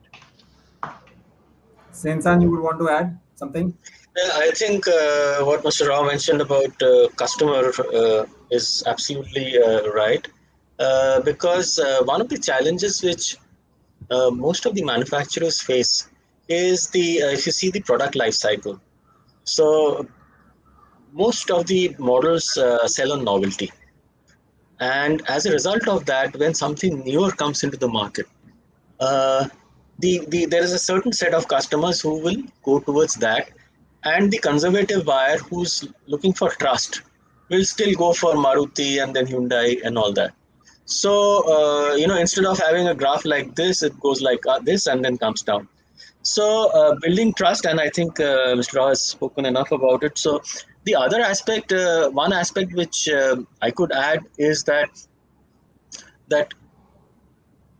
being nimble is critical here, because we have spoken about policy flip-flops and taxation earlier in this session, and customer preferences are changing fast. For example, if you look at MG, unknown brand in India, but because they could offer new value, they have done well. So the thing is that, okay, they have created whatever they may have created. I'm just using MG as an example, but if you look at so many other examples, if you're nimble and if you can be an early mover, you cannot be the first mover every time. But if you come after 5 years when there are 20 players in a growing segment, then you're too late. It's a bridge too far, I would say. So it's better not to cross that bridge. Try to cross that bridge at all, and try to do something else. So I think that's the only other thing. Find another river, build another bridge, kind of thing. Exactly. So exactly. So, and various other aspects we've already discussed earlier in this session, so I'll not repeat them. Good. We are completely out of time. There are still so many questions. One naughty one which has come from Akshay is, after Ford, who goes? I will not let you guys answer it. I'll answer it myself. I hope none. And I would hope Ford and GM and everybody actually come back into this market, because this remains a very vibrant, promising market if you can play your cards right. Thank you so much for joining us. I hope for the viewers, you can take something out and you enjoyed it. I enjoyed it personally, and it was great to chat with you people, good people again. And I hope our paths cross more often. Thank you so much for Thank you very joining me. much. Thanks, Okay. Sumanji. Thanks, all Thank panel. you. Thanks, Vinay, Thank you, Subir, everybody. Jani. Bye, bye, bye. See you, everybody. Enjoy the evening. Bye bye. Thank And you. let's keep in Bye. touch. Bye. Yeah, Okay. absolutely. Okay. Leaving now.